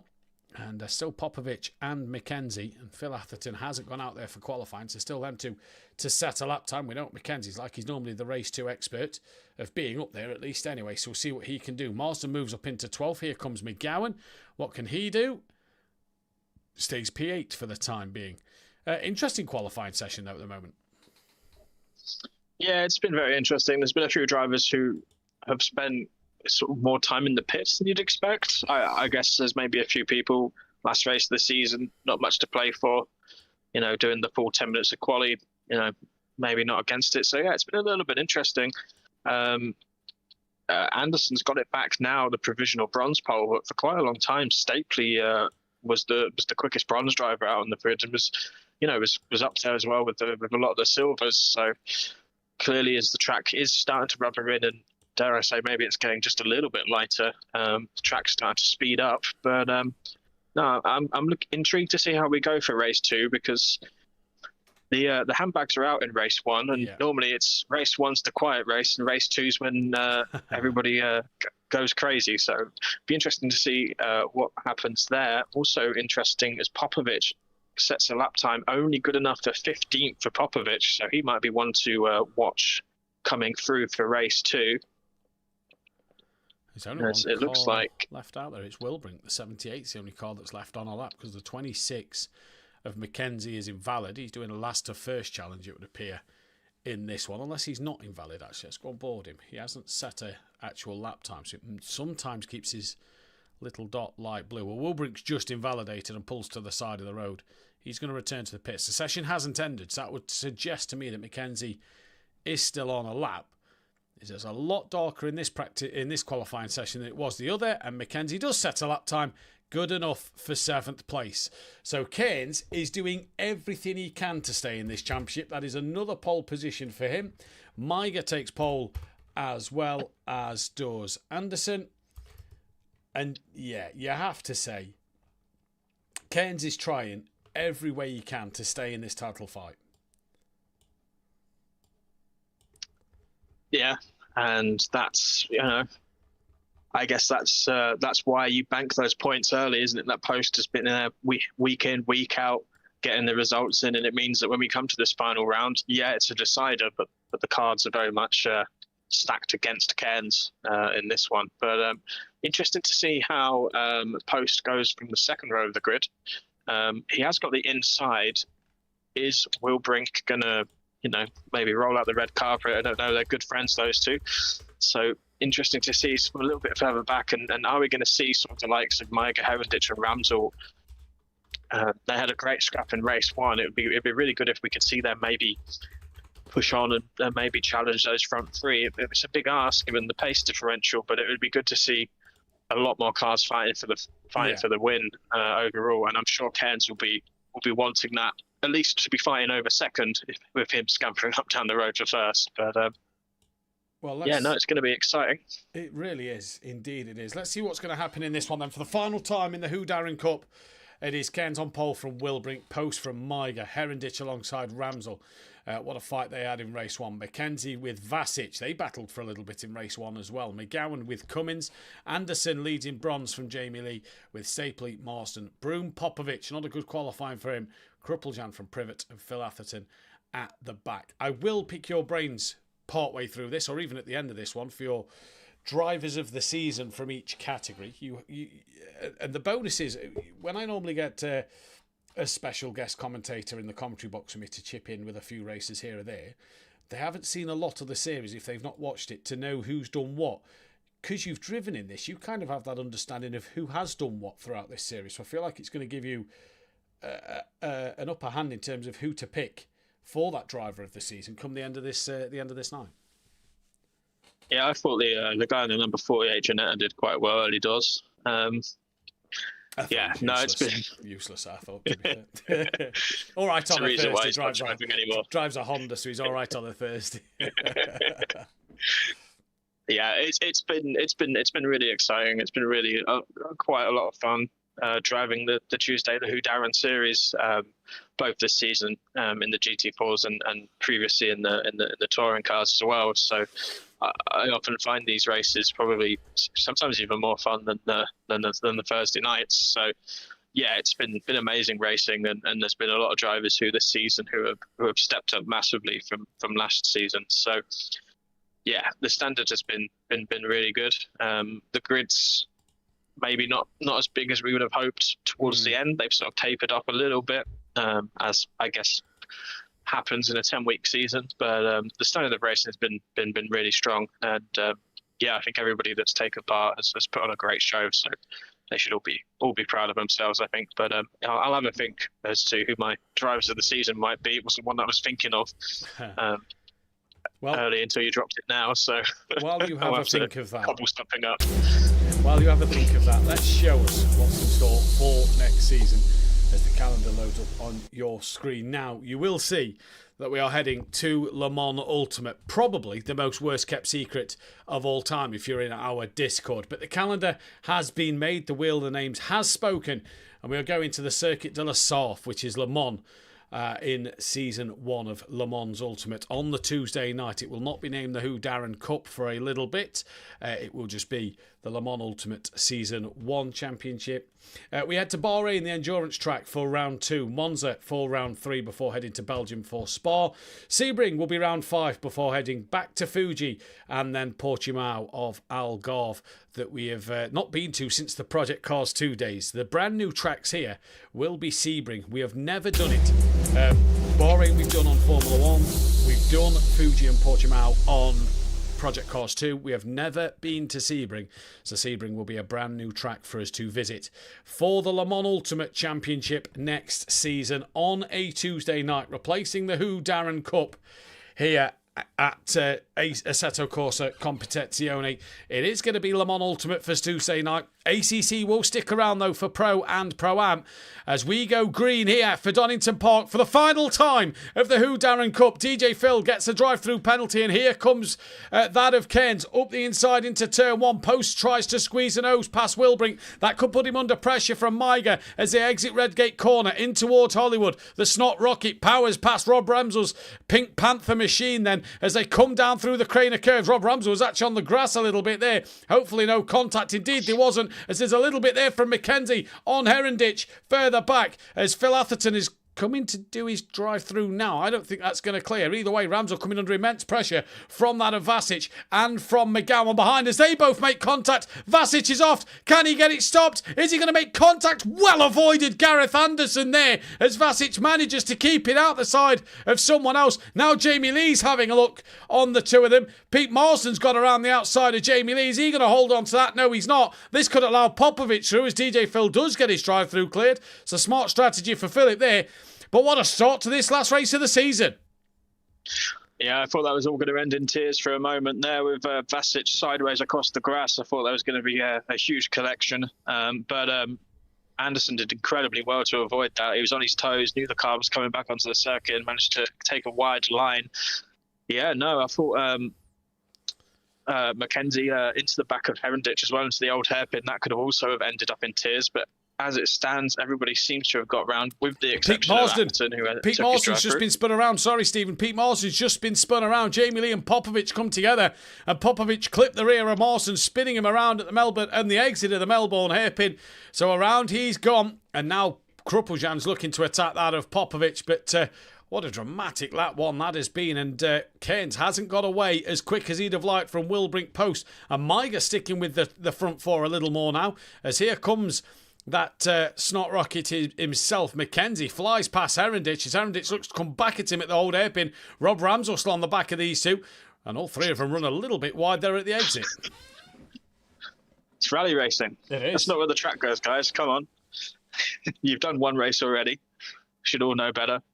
But, it's been hectic. It's been frenetic because I think Wilbrink runs over the marbles, over the dust, and that's allowed Post to get back up into second. Miga trying to go with them, but at the moment has to settle for fourth. And it's, if race one was chaotic, this has been downright hectic so far, man. It has indeed. It's been really chaos so far at the moment compared to race number one. It's really provided us with some great drama already here in the Whodarron Cup, the final race of the Whodarron Cup for the foreseeable future. Phil Atherton is back into the pits, so not sure what has happened there for Philip Atherton. Then is Ramsell and McGowan now joining the party behind that of Mackenzie. Cummins not a million miles away. Further down the order, Jamie Lee trying to get onto the back of the bronze leader of Anderson. Then there's Popovic and Kruppeljan all fighting it out. Neil Broom not a million miles behind as well. He's looking for that second place in bronze. As it looks like there was a move being made there from Popovic on Stapley. Can't do so at the time being. Stapley holds his ground. McGowan going side by side because Rob Ramsell's past Heronditch, and now McGowan looks to get past Heronditch as well and can't do so at Redgate. Little wiggle on the curb for Heronditch here. That could open the outside for McGowan. Bit of bumper tap in there, rear to front bumper, and McGowan loses out a little bit there. So they can all breathe a sigh of relief down the Craner curves as Rob Ramsell moves up into sixth place. I'm sure he'll be looking to try and hunt down Miga in this race as he seemed to be quicker than him in race one. Yeah, it was a nice move from Ramsell actually down into Goddard's. Heronditch just left the door open, and Rob Ramsell said, "Thank you very much. I'm going to put a Ginetta in that gap," and made the place nice and clean. Looks like he's under a bit more pressure from Heronditch now, so yeah, he'll be hoping that he can just break that gap, bridge it a little bit, because dare I say it, in race one he had the pace to take on Miga, who's a couple of places up the road. So yeah, we'll have to keep an eye on that one as to whether he can gap Heronditch. But at the moment, Heronditch, McGowan, Cummins, they're all in a big line at the moment. 4 cars, 4 different manufacturers as well. So always exciting to see a mixture of cars in the racing each other. They've all got different characteristics. They all do certain parts of this track better than the others. And at the moment, it's the Ginetta, the proper car made in Yorkshire, of the 4 that is currently leading this pack and leading overall. Cairns, 1.3 to Post, currently holding the fastest lap. But at the moment, you have to say it's not going to be enough for that gold championship. but he's doing all that he can at the moment. Further back, side by side, that's Jamie Lee and Gareth Anderson, I think. Lee in front over the timing line, but he's on the outside. So there's a little bit of a tap, and round goes Lee. Oh, that's unfortunate. Oh, Popovich has also been involved in that. And Stapley goes, thank you very much, right through the middle. I'll have all three of those places. He will indeed. What a move from Stapley there. He's capitalised on two little bits of contact that's allowed Stapley to get through. And, up into the lead of bronze as well. As now Krupeljan's having a look on that of Jamie Lee, who closes the door really on Krupeljan through the old hairpin. That's going to allow Anderson to get back up into second place in the bronze category. Lee's attacking that of Popovich now as they come towards McLean's on the outside line of Popovich. Has a little snap mid-corner. That looked like it chucked him out. Did it Jamie Lee a little bit there. And Anderson's had a moment on the curb, and in the wall he bounces. And that puts Broom and Krupeljan through, and Privet. So Anderson in his gold livery tumbles down the order a little bit more now. And he's got work to do once again as McGowan has passed Herendich. And he's coming under pressure from the Alpine once more. Yeah, all action everywhere you look so far at the moment. There's still 23 minutes to go. They're not going to be able to keep this up, surely. We won't have any cars left. But excellent racing so far. Stapley's got a nice little buffer there, though. He's got Popovich hunting him back down. He's currently leading the race in bronze. And a nice little two-car buffer before Krumpeljaan, currently second in class there. Further up, Maiger sticking with Wilbrink. They're slightly falling off the back of Cairns and Post, but it's kind of as you are at the moment. Mackenzie, Ramsell, McGowan, Herendich, Cummins are all still fairly all within a second of each other. But at the moment, it looks like Stapley defending from Popovich into Redgate. Popovich trying to go for the over-under, and he's going to be on the inside for Hollywood, which means he's going to be, if he can hold it up round the craners, he might be able to have a look at Old Hairpin. We said we might see a move here if someone's brave. Not quite getting the move done, but everybody surviving that one. So it's a breath of relief for those drivers. Popovich, well, he's only really behind Stapley because of a bit of contact in that incident with Lee. So obviously he is the quicker driver, and Stapley doing a nice job here, nice and composed, and be interesting to see just how much longer he's able to keep Popovich behind him. You'd have to say not for very long, as it looks at the moment. Yeah, not at all at the moment. Mackenzie's coming back under pressure from Rob Ramsell. He's on the defensive in towards Melbourne Hairpin with Ian McGowan just looking in the background as well. The two Chevys trying to sandwich the pink machine of Robert Ramsell's tiny little Ginetta in comparison to the two American muscle cars as they come now up towards Goddard's. That's Rob Ramsell, looks that inside line. Nearly clipping the back of Mackenzie there, but Ramsell, silver race winner in race one. He's currently second place in silver race two, and been a good night for Rob, as that is Philip Atherton around in the background at the final corner once again. And Philip Atherton has had a season to forget so far this season. Jamie Lee and Popovich have actually got past Stapley here, so Stapley's down 2 places. Yeah, just Stapley, I think, just running a little bit wide through Coppice, allowed Popovich to get the run, and then that just sort of put him just out of position really for the chicane, and that allowed Lee to get in.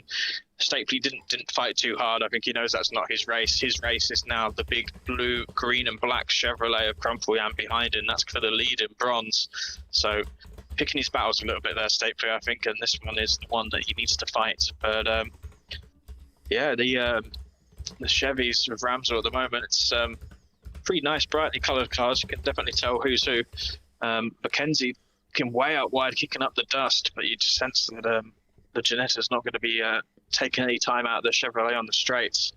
So the Ginetta of Ramsell, though, it looked like it grew into the race, didn't it, in that first one? It seemed to get stronger as that race went on. He come back to challenge Maiger and kept Herendich at bay. So are we going to see a similar thing from Ramsell here, where that Ginetta just seems to build in confidence as this race goes on here? Then he's on the back of Mackenzie. Maiger a couple of seconds up the road, and if you remember in race one, Ramsell had that pace over Maiger. So if he can clear Mackenzie here, you fancy Rob to maybe close him down with 20 minutes left to go. Yeah, for sure, and maybe credit to the driver as well there with Ramsell. It looked like he was composed behind Maiger in race one. It wasn't just that he was quicker. You could kind of sense that he was biding his time. He knew he was quicker, and he was just taking the moment to sort of size Marga up, and when the opportunity came, he made the move. So, yeah, if he can clear Mackenzie, it'll be interesting to see what he can do. But at the moment, he's just not been able to find that gap. The gaps have just been a little bit bigger. So it'll be interesting to see, as you say, as the race develops, whether he can close that gap to Mackenzie, whether Mackenzie makes a mistake. We know he's not quite a bin or in type driver, but he is prone to the occasional error. So if Ramsdell could just apply that pressure, then he'll be hoping that he can make up another place, and that'd be top 5 overall, which there's no slouch in this field. I'm just noticing Philip Atherton is well off now at the first of the 2 hairpins of Melbourne hairpin there, so something definitely going wrong with Phil's car. And I'm noting, if you look at the timing tables as well here, Stephen, we've got a 5-way fight for bronze. All 5 of them for the lead of bronze at the moment, duking it out on this circuit with 19 minutes left to go. They're all having a nice little scrap here. Kruppeljan, who leads it, from Stapley, from Privet, Broom, and then Anderson. So a nice little 5-way fight here for this bronze category. Great to see then. McGowan was close to the rear of Rob. As we go back, he's actually ahead of Rob Ramsdell, and they've lost a bit of ground to that of Mackenzie. Heronditch has now come to the party to try and have a go as well for that second place in the silver categories. They all put yet another lap on Philip Atherton here then, and so far so good. Cairns running away with this race, but it is not going to be enough in this one to take the championship. But you have to say, Cairns is doing everything he needs to do in this one to try and grab that championship title. Yeah, he's not put a foot wrong, really. So far, obviously, touch wood, 18 minutes to go. Wouldn't want to wish anything like that onto him, but he's done everything he can. Short of maybe there was a case for him to maybe try and back that pack up a little bit more in the early race, but it just didn't happen, did it?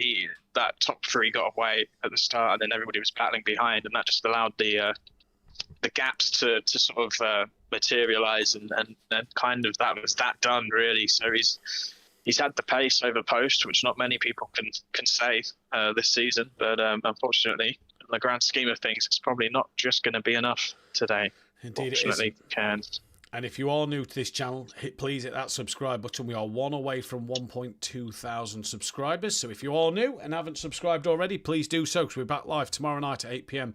BST with myself, Langley, and Stephen, if he wants to join us once again. I forgot to add him to the entry list for last Wednesday, so we'll make sure he's entered in if he wants to join me and Langley tomorrow night for the finale of Pro-Am, and I'll be back live, I believe, with Tan and Ebone on Thursday night for the Pro finale as well. Multiple drivers and teams across all silver, gold, platinum and bronze, as well as both teams' championships is up for grabs as Kruppeljan's gone wide at the Melbourne hairpin. This gives Stapley a look up the inside, but Kruppeljan does keep it there to have a look back on the inside line of Goddard. Has he got enough to keep in front? Yes, he has. Broom has been overtaken by Anderson. Stapley looks for the up and under on Kruppeljan here, and they look like they're having a massive battle at the moment, and Kruppeljan just stays in front so far. Philip Atherton's just put in the chat, I can't get it out the barrier, I've got stuck, got no reverse to return, so had to return to the pits. It's an interesting one. But yeah, it's been really good to see the bronze drivers are the ones who are putting on the show so far for us in race 2. Is Kruppeljan getting a wheel out on the dirt at the exit of the old hairpin? Is that going to allow Stapley to have a go as they go side by side through squats? Kruppeljan's going to have the inside for McLean's. Oh, they nearly touch. The Chevy is wide and sliding, but he's doing all he can to stay in front of Stapley at the moment. Be good to see as Kruppeljan won a race in bronze this year. Do you know, Matt? Oh, sorry to put you on the spot like that. But... No, it's not on the spot. Let me check my statistics. Kruppeljan he's had 6 podiums and has won 1 race. So he does have 1 race win to his name. So, yeah, he's won a race. So... he's done all right, to be fair. Stapley's got past him round the outside at the Melbourne hairpin. Kruppeljan now looking to come back at Stapley. He's on that outside line, though, for what will be Goddard. Has he got enough to get ahead of that Ginetta in a straight line? No, he hasn't, as Anderson's attacking Privet in the background. And Kruppeljan losing out to Stapley there then, and he's going to have to try and find a way back through. Just behind them, Privet and Anderson all going at it once more as well in what could be an absolutely epic fight. It's a great bronze battle for the lead and for the podium as well. Yeah, well, you know, who cares about there being a title fight going on at the front? These guys are putting on a show for us, and absolutely too right. They absolutely should. Yeah, Crumpleyan, just as I was picking him up, got a big slide going out of the pocket ESs, and that allowed Stapley to get the run. And Stapley's gone wide now. He's on the grass. Oh, contact! And that's going to Anderson and Privet. Contact, and Brooms just had to take avoided action as they could across the old hairpin, the exit of it. That's allowed Marsden to gain not one, but possibly 2 places. And a bit of contact there from Anderson and Privet, and it has all gone horribly wrong for the pair of them. What a shame. Yeah, terrible shame. The racing there was absolutely corker. You know, there was 5 cars all in a close vicinity of each other. We did say that it's a track that sometimes means that contact is inevitable. Unfortunately, contact there, possibly the worst place you can have it on this track. And Privet, Broom, losing out big time there, so unfortunate for them. And that brings Gareth Anderson back onto the bronze podium. And has he got enough time? Has he got enough pace to maybe get those 2 fighting in front of him? I think we could see a 3 race scrap for this bronze win before the race is out. Yeah, I think we could as well. Let's see what happens in this one, as I'm just going to put another poll out. 50% of the votes went to Anderson for bronze driver of the season, and 50% went to other, but no one commented who other was, so hard to say who that is to give the votes to. For silver, well, one man to really look at, I suppose.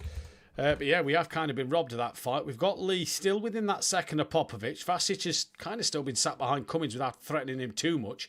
And now we've got McGowan looking up the inside of Maiger because Mackenzie's past Maiger. So Mackenzie's up to 4th. Maiger going side by side with McGowan. Looks like the Chevrolet is going to pull ahead in the straight line. Indeed it has. And Rob Ramsell is right there, you know, on the back of Maiger, looking for a back-to-back silver race win here.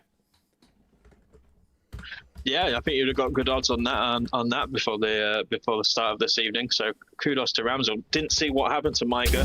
I don't know whether there was a mistake that's put him back into the clutches of these, or whether these 3, having sort of settled the positions between them, have just had that pace to catch him. But once again, having spent the most of race 1 looking at that pink Ginetta in his rearview mirror, Maiger once again having to defend from Ramsell.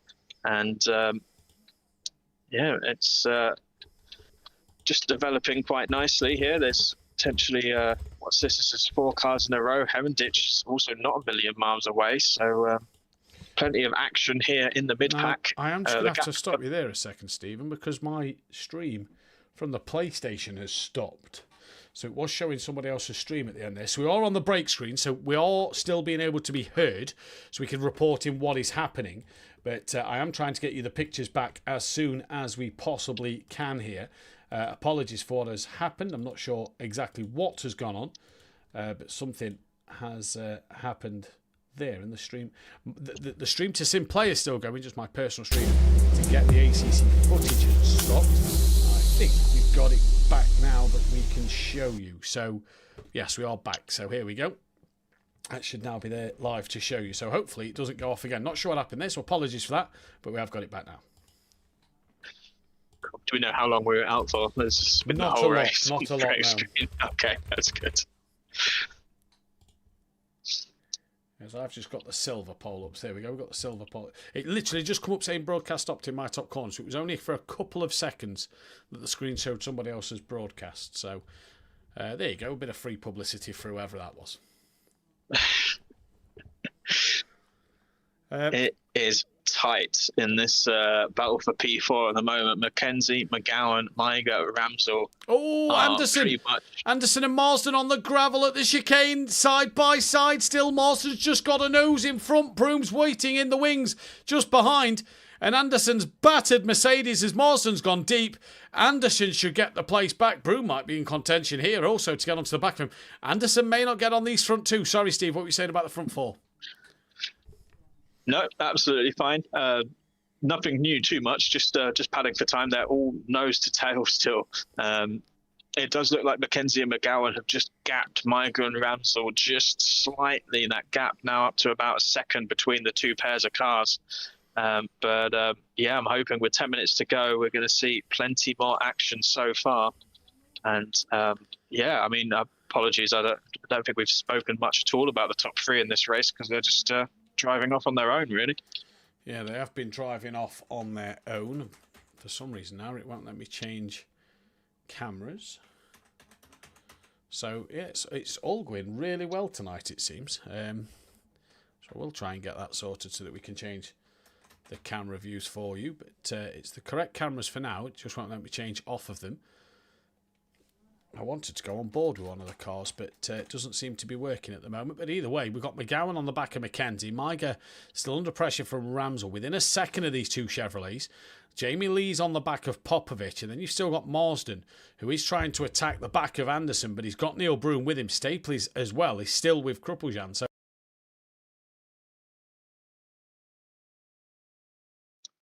yeah, and it's always good, I think, when the fights are a little bit further off the lead. I think it's always good so we get to see some of the silver and the bronze battles. And I mean that fight earlier on, I know it ended in tears, but that fight with basically all of the bronze drivers next to each other.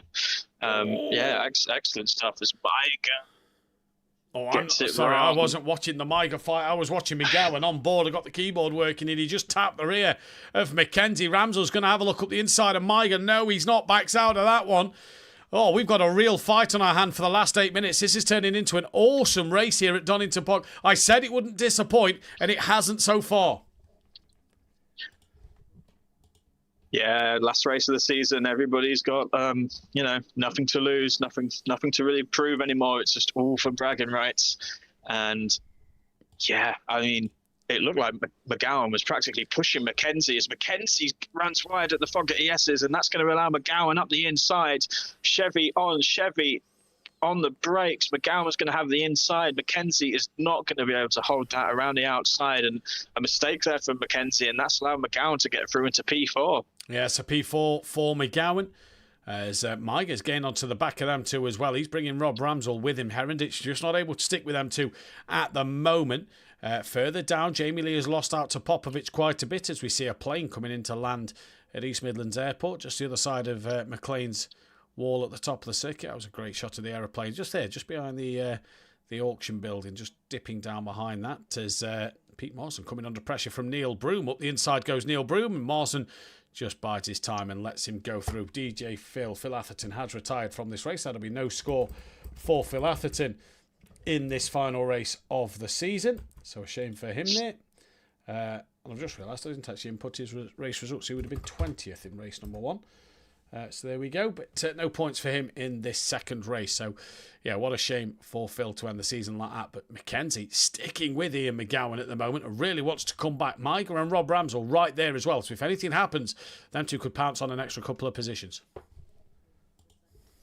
Yeah, it's really entertaining, isn't it, watching these Chevy Camaros racing with each other, because they move around underneath the driver. You can see just like the cars sliding, and it's takes a lot of skill to kind of hustle that around a track. You know, if you look at the Ginetta, it's sort of low and light and nimble, and then the Chevys are almost like the opposite. You're almost having to wrestle it around, and it's really exciting to see those two drivers doing a fantastic job of hustling those machines. But Mackenzie isn't going to let this one lie, is he? He's all over the back of McGowan, and I dare say we've not seen the end of this fight.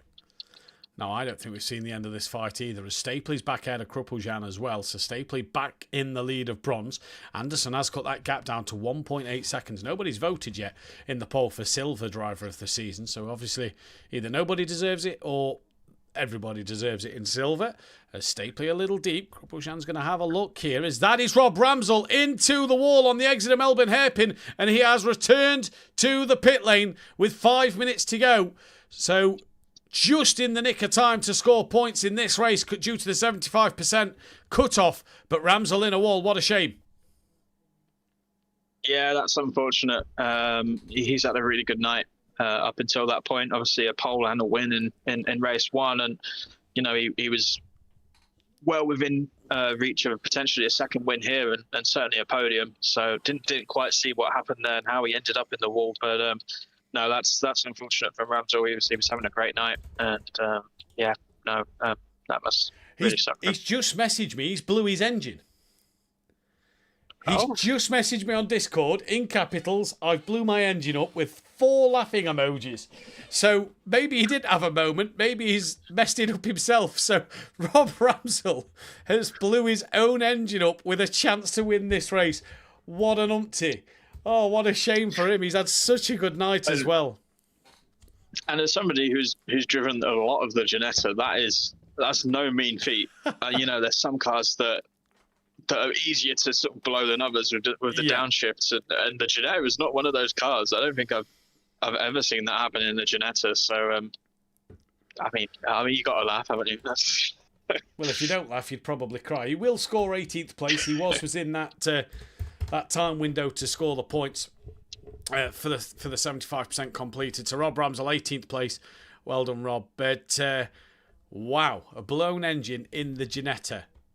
Bearing in mind, it's not really a car that's an aggressive on its shifting, is it? Neither, as McGowan and Mackenzie have both just dropped a little bit wide. They've pulled well clear of Mackenzie during this time. Kruppeljan's falling behind Stapley, but has got Anderson gaining on him. 1.1 seconds is that gap. Marsden trying to gain on the back of Broom. Hopefully Ramsel comes out the pits to finish this race off, provided his damage is repaired in time, I suppose. What a shame for Rob Ramsel. Yeah, I've never seen that. I know the Audi GT4 has got the potential to blow an engine on the downshift, but I've never seen a Ginetta do that. I'm just watching the McGowan Mackenzie fight at the moment, and these two are, I think, they're making up their own circuit here, because nearly every other corner there's kicking up dust, there's kicking up gravel. They are not leaving anything on the table here, but it'll be interesting to see. Mackenzie, if you remember, picked up a drive-through in race 1 for track limits. I wonder where they're currently at with warnings, and I hope a drive-through penalty in the last 3 minutes doesn't decide this battle. But they're not really staying within the white lines if you're watching them. So keep an eye out for that one. As Anderson as well now through the fog at Estes, he picks up the gravel, but it still looks like he's going to get a bit of drive. He's all over the back of Kruppeljan now. Stapley's only 1.5 seconds up the road. Can Gareth Anderson, our crown bronze champion, as Kruppeljan goes deep into the hairpin, and that's going to allow Anderson up into 13th, second in class. Can he take this race win in bronze? It's only 1.4 seconds, but the time is running out for Anderson. That would be, dare I say, a champion's drive if he can regain that gap and make that pass with only 2 minutes remaining. So keep our eyes on that one, folks. Indeed, keep our eyes on this. Keynes has got a 4.5 second lead in this race. What a good job he's had and done tonight. He's done everything he's needed to. It's just not going to be enough, I feel, for this championship at the moment. What a shame for Keynes. But he's done everything he could do to try and take the race wins, take the championship as well, to the very end. Let's be honest, he's still within that shout. And he's taken it right to the very end over Maiger here. And you have to say, fair play to him, because he's been absolutely fantastic all season long. Yeah, for sure. Post has at times been operating on a different level to the rest of the field. And for Cairns to go toe-to-toe with that and to take this as deep as he has, say, to the very last race is no slouch at all.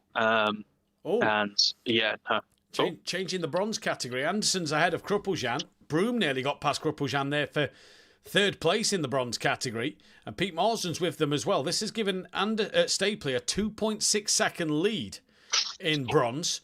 So all of a sudden, bronze has just, perked up as Kruppeljan's gone deep at the Melbourne hairpin. Broom has gone through. Marsden nearly got him as well. And now how it changes in the bronze category as well. So a battle for fourth place overall, and in the gold category, Silver looks pretty dead in the dust at the moment. After that Ramsel engine blow up, him and Maiger was the two that was battling for the lead in that one, and now bronze becomes extremely interesting as Marsden looks right around the outside of Kruppeljan in towards Redgate Corner. Can he get the move done? Little wiggly through the exit onto the grass. They're still side by side as they approach the Craner curves. Still together. Little bit of contact. Keynes is coming to the final corner. We're just going to stick with this momentarily. I think Keynes may get one more lap in. Kruppeljan back up the inside of Old Hairpin. Through he goes. Here, though, comes that of Post once again. Keynes does start the final lap. Who is off? I think it was Gareth Anderson, actually, just in front of that group. I saw somebody way out wide in the dust after the exit of Old Hairpin. I think it was Anderson, but it doesn't seem to have cost him any positions. So apologies for jumping in over you for no reason. That's absolutely fine, buddy. Don't worry about that one. As these two are going to fight on for yet another lap. But Mackenzie and McGowan start their final laps of this race. And Keynes, sadly, is going to be the bridesmaid. But what a way to end his championship season this season in the Whodarron Cup in fantastic style. He's currently leading this race. Keynes would have taken a Grand Slam here today. Fastest pole position, race win, fastest lap in both races. What a night for Keynes. Yeah, and I think, correct me if I'm wrong, I think he's led every lap as well. So yes, he has. Just been flawless, really. And like you say, you do have to feel for him. Obviously, the championship standings being what they were coming into this race meant that this could happen, that he could do everything perfectly and it's still not go his way. But it's been a dominant drive from Keynes, and you have to feel sorry for him. He's approaching the final corner now, and it's not going to be the championship for Keynes in this one, but he can hold his head high. 5 race wins this season for Keynes, 14 podiums, 8 fastest laps with 4 pole positions. He wins. But this man is going to be back-to-back Whodarron Cup gold champion. Post will take the championship at Donington Park in the Donington Decider. Wilbrink is going to come home for that P number 3 to finalise the podium. McGowan 4th from Mackenzie. Maiger, your already crowned silver champion, will win in the silver category once again. He finishes 6th. Herendich down in 7th. Great result for him. 2nd in the gold championship. Second in the gold race. Cummins rounds out the gold podium from Vasic, who does he secure 2nd place in the gold championship? I think he may have done as well, we'll see in a minute actually, because Popovic is P10. So we'll see when the points get totaled up at the end. Jamie Lee is going to come to the line for P11 in this one. Your bronze winner will be that of Stapley. P5 overall in the bronze category at the moment. We'll sort out the points, but he wins in bronze tonight. Neil Broom will take 13th for 2nd place in bronze. Champion Gareth Anderson, 14th place. Kruppeljan will hang in there for 15th. Privet dropped down the order at the very end, I do believe, unless he's caught the back of these two, will be down in 17th. Pete Marsden will take that of 16th place to round out today's proceedings. As I'm just going to take a quick screenshot of the timetables for all of the results. As obviously I forgot to actually get the race 1 results. So there we go. They're already inputted on the spreadsheet, but I'm just waiting for that race 2-1 to finalise with Philip Atherton on them. But Post takes that championship crown in the gold championship. I will just quickly run through the points tallies here in the championships that have already been secured. We'll start with that bronze championship. Anson wins 955 points to Kruppeljan's 726. Broom is 3rd place overall with in bronze with 694. Cherry Moore 684 for him. Stapley on 643. Privet 573. Winspear 7th from Crack, Doosan, Smith, Atherton and Tipping. In silver, Maiger won the championship, 1,254 points, some 350 points clear of Popovic, who rounds out that championship in 2nd place.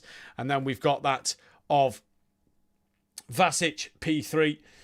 So a good P3 for him. Herendich takes P4 from Gillies, yourself in P5. Marsden was 6th, tied with Jamie Lee. Benny Varga down in 8th from Cummins, with Gluhak, Ramsell, McMillan, Johnson, Betson and Sturrock. And as like we've just said, your gold champion Post takes the championship by 72 points to Cairns. So Cairns did all he could to claw points back today, but it wasn't enough. De Munster hangs on. Oh, no, I've not put these in order, actually, so apologies. But Post is champion. Cairns is second. Wilbrink will finish P3 from De Munster. Mackenzie in fifth from Pospisil. McGowan, Gary Leach and Mesin. And that is all that she wrote for the Whodarron Cup. A big thank you to our patrons you can now see on screen, and me and Stephen are hopefully going to be joined by a few drivers. And we've got the mystery man who's been, I'm going to say, forced into the commentary box tonight by the whole of Momentum Motorsport. It sadly couldn't be 3 championships for Momentum to take home, but Cairns, you did absolutely everything you could tonight to take that championship fight to Post. Yep, give it a go. I'm happy enough. P2, Martin was absolutely rapid all season, so fair play to him. It's been a great championship for yourself. You're obviously, you know the strengths of the Ginetti, you know the weaknesses, especially compared to that McLaren in a straight line. It is the biggest comparison, but you've been solid all season long. It's been a great championship and a pleasure to commentate on you. Yeah, it was fun. It was awesome championship. Shame this is maybe the end of GT4. For now, maybe. For now, we'll see what happens. You've obviously got Thursday night, Donington Park. What's the thoughts here in the BMW?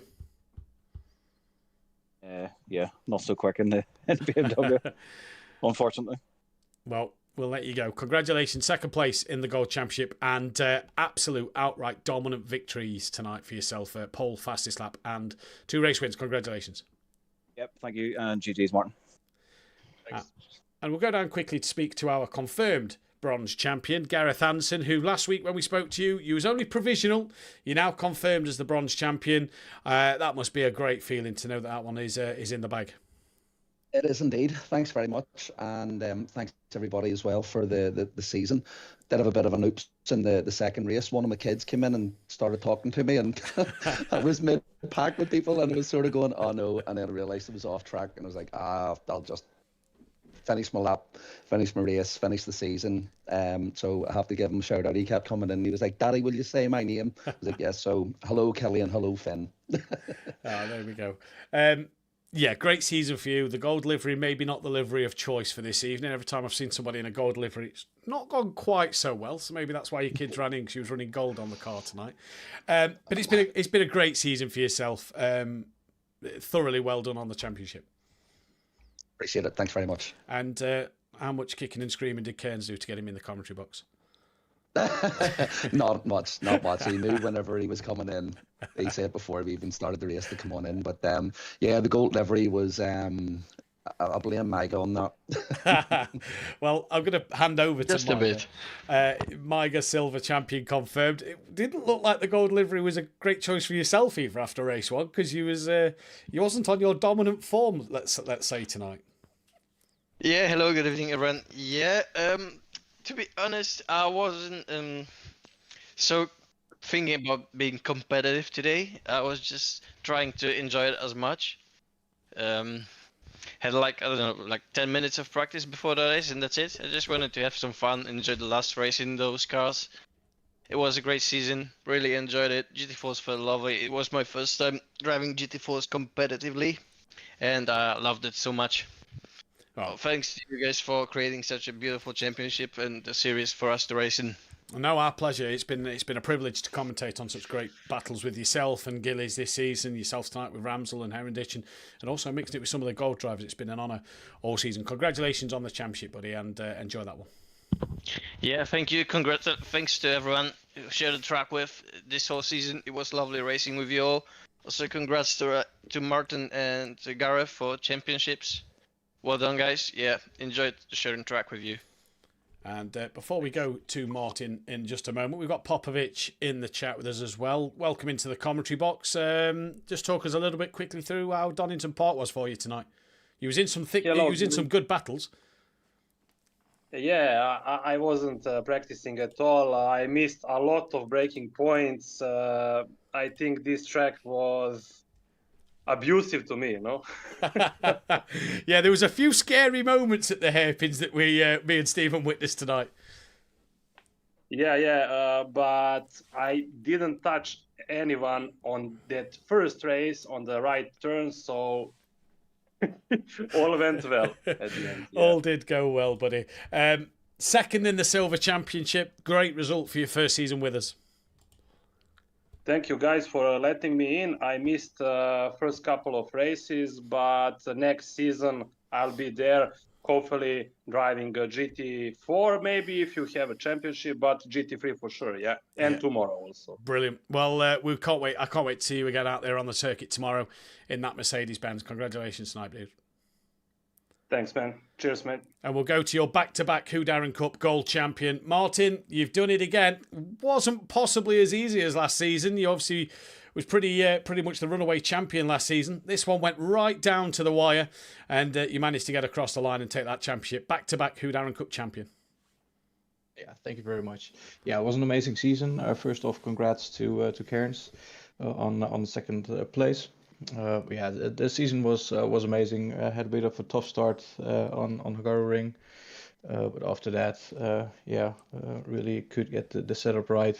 Had a lot of fun racing everybody, and really loved the GT4s and the McLaren. Really lovely season. Thanks for setting it up. No, absolute pleasure.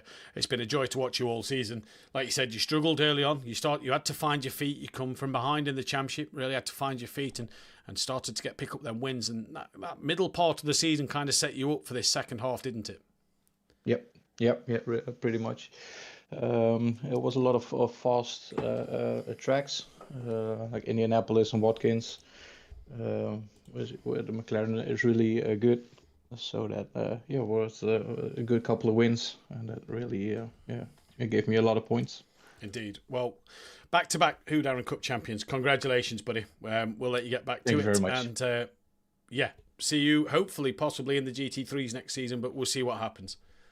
Yeah, see you next time. See you next time. Thank you. Stephen, first of all, driver of the day.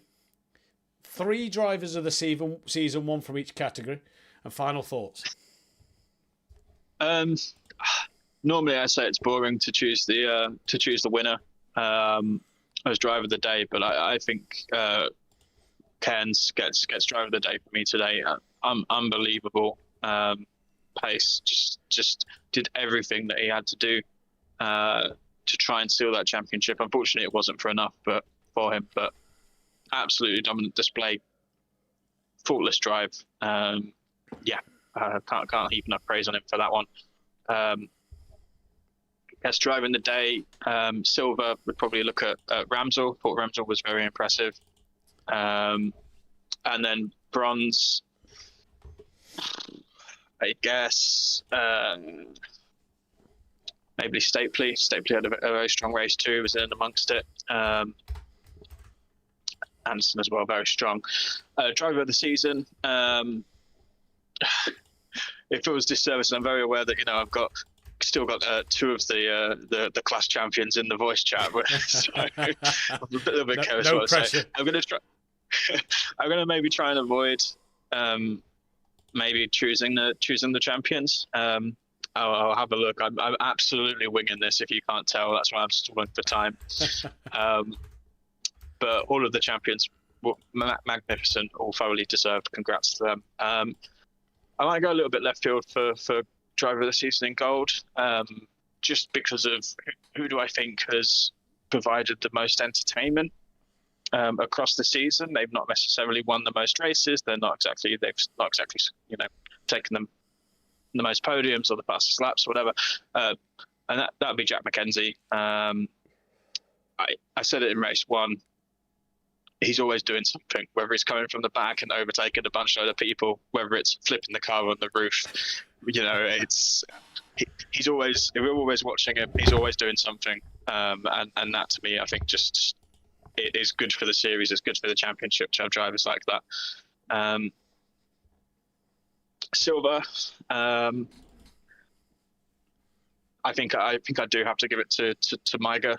I think for a silver driver, obviously, he won a boatload of races in class, but for him to be basically, he might as well have been a gold driver. He was that impressive, that fast, and that consistent as well. To not just be able to do that 1 week or 2 weeks. He was up there fighting with them every week, and to operate at that standard despite being a silver driver is, super impressive. So congrats to him.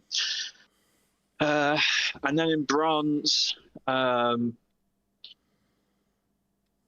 Anderson did a fantastic job winning that title.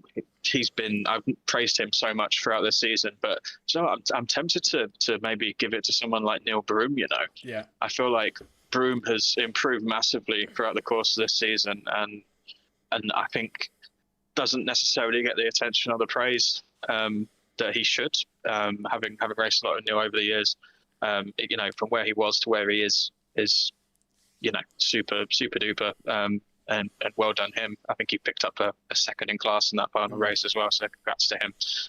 But yeah, everybody who's won races, everybody who's won championships has done a fantastic job. So sorry I could only shout out those few guys. Yeah, no, I completely agree. As for my drivers of the day, you can't look past Cairns. I think race winners are sometimes boring to give, but the job Cairns had to do today was a big one, and I think he did everything he could to do it. He maximised on the points, so I'm going to give that to Cairns.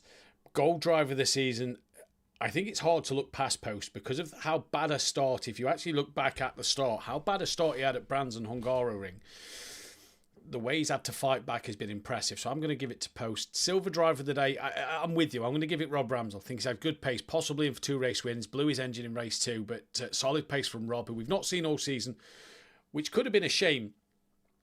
Driver of the season in silver, I'm also going to go Maiger.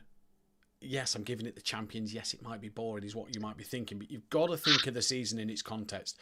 Had Stephen done the full season, had Rob on tonight's performance done the full season, it may have been a different story, but Maiger has just been dominant. Same as like what Stephen said, he's been mixing it with the gold drivers all season long. I think it's been phenomenal.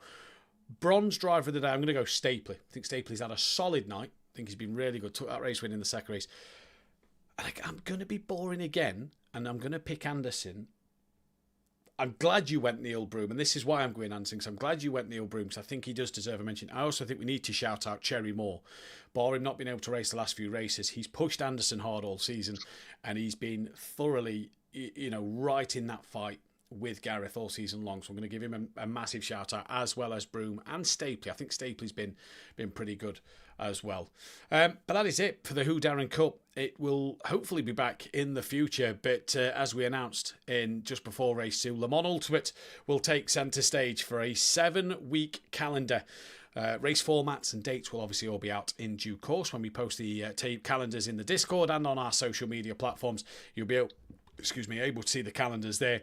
But that is it. Post back-to-back Whodarron Cup champion. Maiger takes the silver championship, and Gareth Anderson, after all his hard work from last season into this one, has become your bronze champion. Thank you all for tuning in, and we will see you tomorrow night, where myself and Langley will be live. Stephen be joining us? Not tomorrow night. He's not joining us tomorrow night. So it will just be me and Langley in the commentary box tomorrow. Stephen, been a pleasure to have you these last couple of races. Thank you for joining me. Thank you for having me. It's been a lot of fun. Thank you. And we'll hopefully see you on the track Thursday night. But for Whodarron Cup, that is it. As we say goodbye to ACC on a Tuesday night. And we look forward to Le Mans Ultimate in the future as we stick to ACC on the console for now. On that Wednesday and Thursday, again, all dates and calendars will come out in due course as the season's coming to an end. The admins and myself will all have a nice chat and a bit of a meeting to discuss what is happening going into that next season. The calendar will be revealed tomorrow for next season, with certain races lengths and the night, morning and evening race. So tune in tomorrow night for the calendar for GT3, as well as Thursday night. If you can't see tomorrow night, the calendar will be announced at some point tomorrow, possibly at the same time we did the calendar tonight. So keep your eyes out for that calendar. Again, no dates, they will come in due course. But that is it. We thank you all for tuning in. Remember, hit that like button if you like what you see here. Hit the bell to be notified when we go live, and subscribe to the channel if you are new. But from me, Stephen, and the whole team here at SimPlay Motorsport, thank you and good night.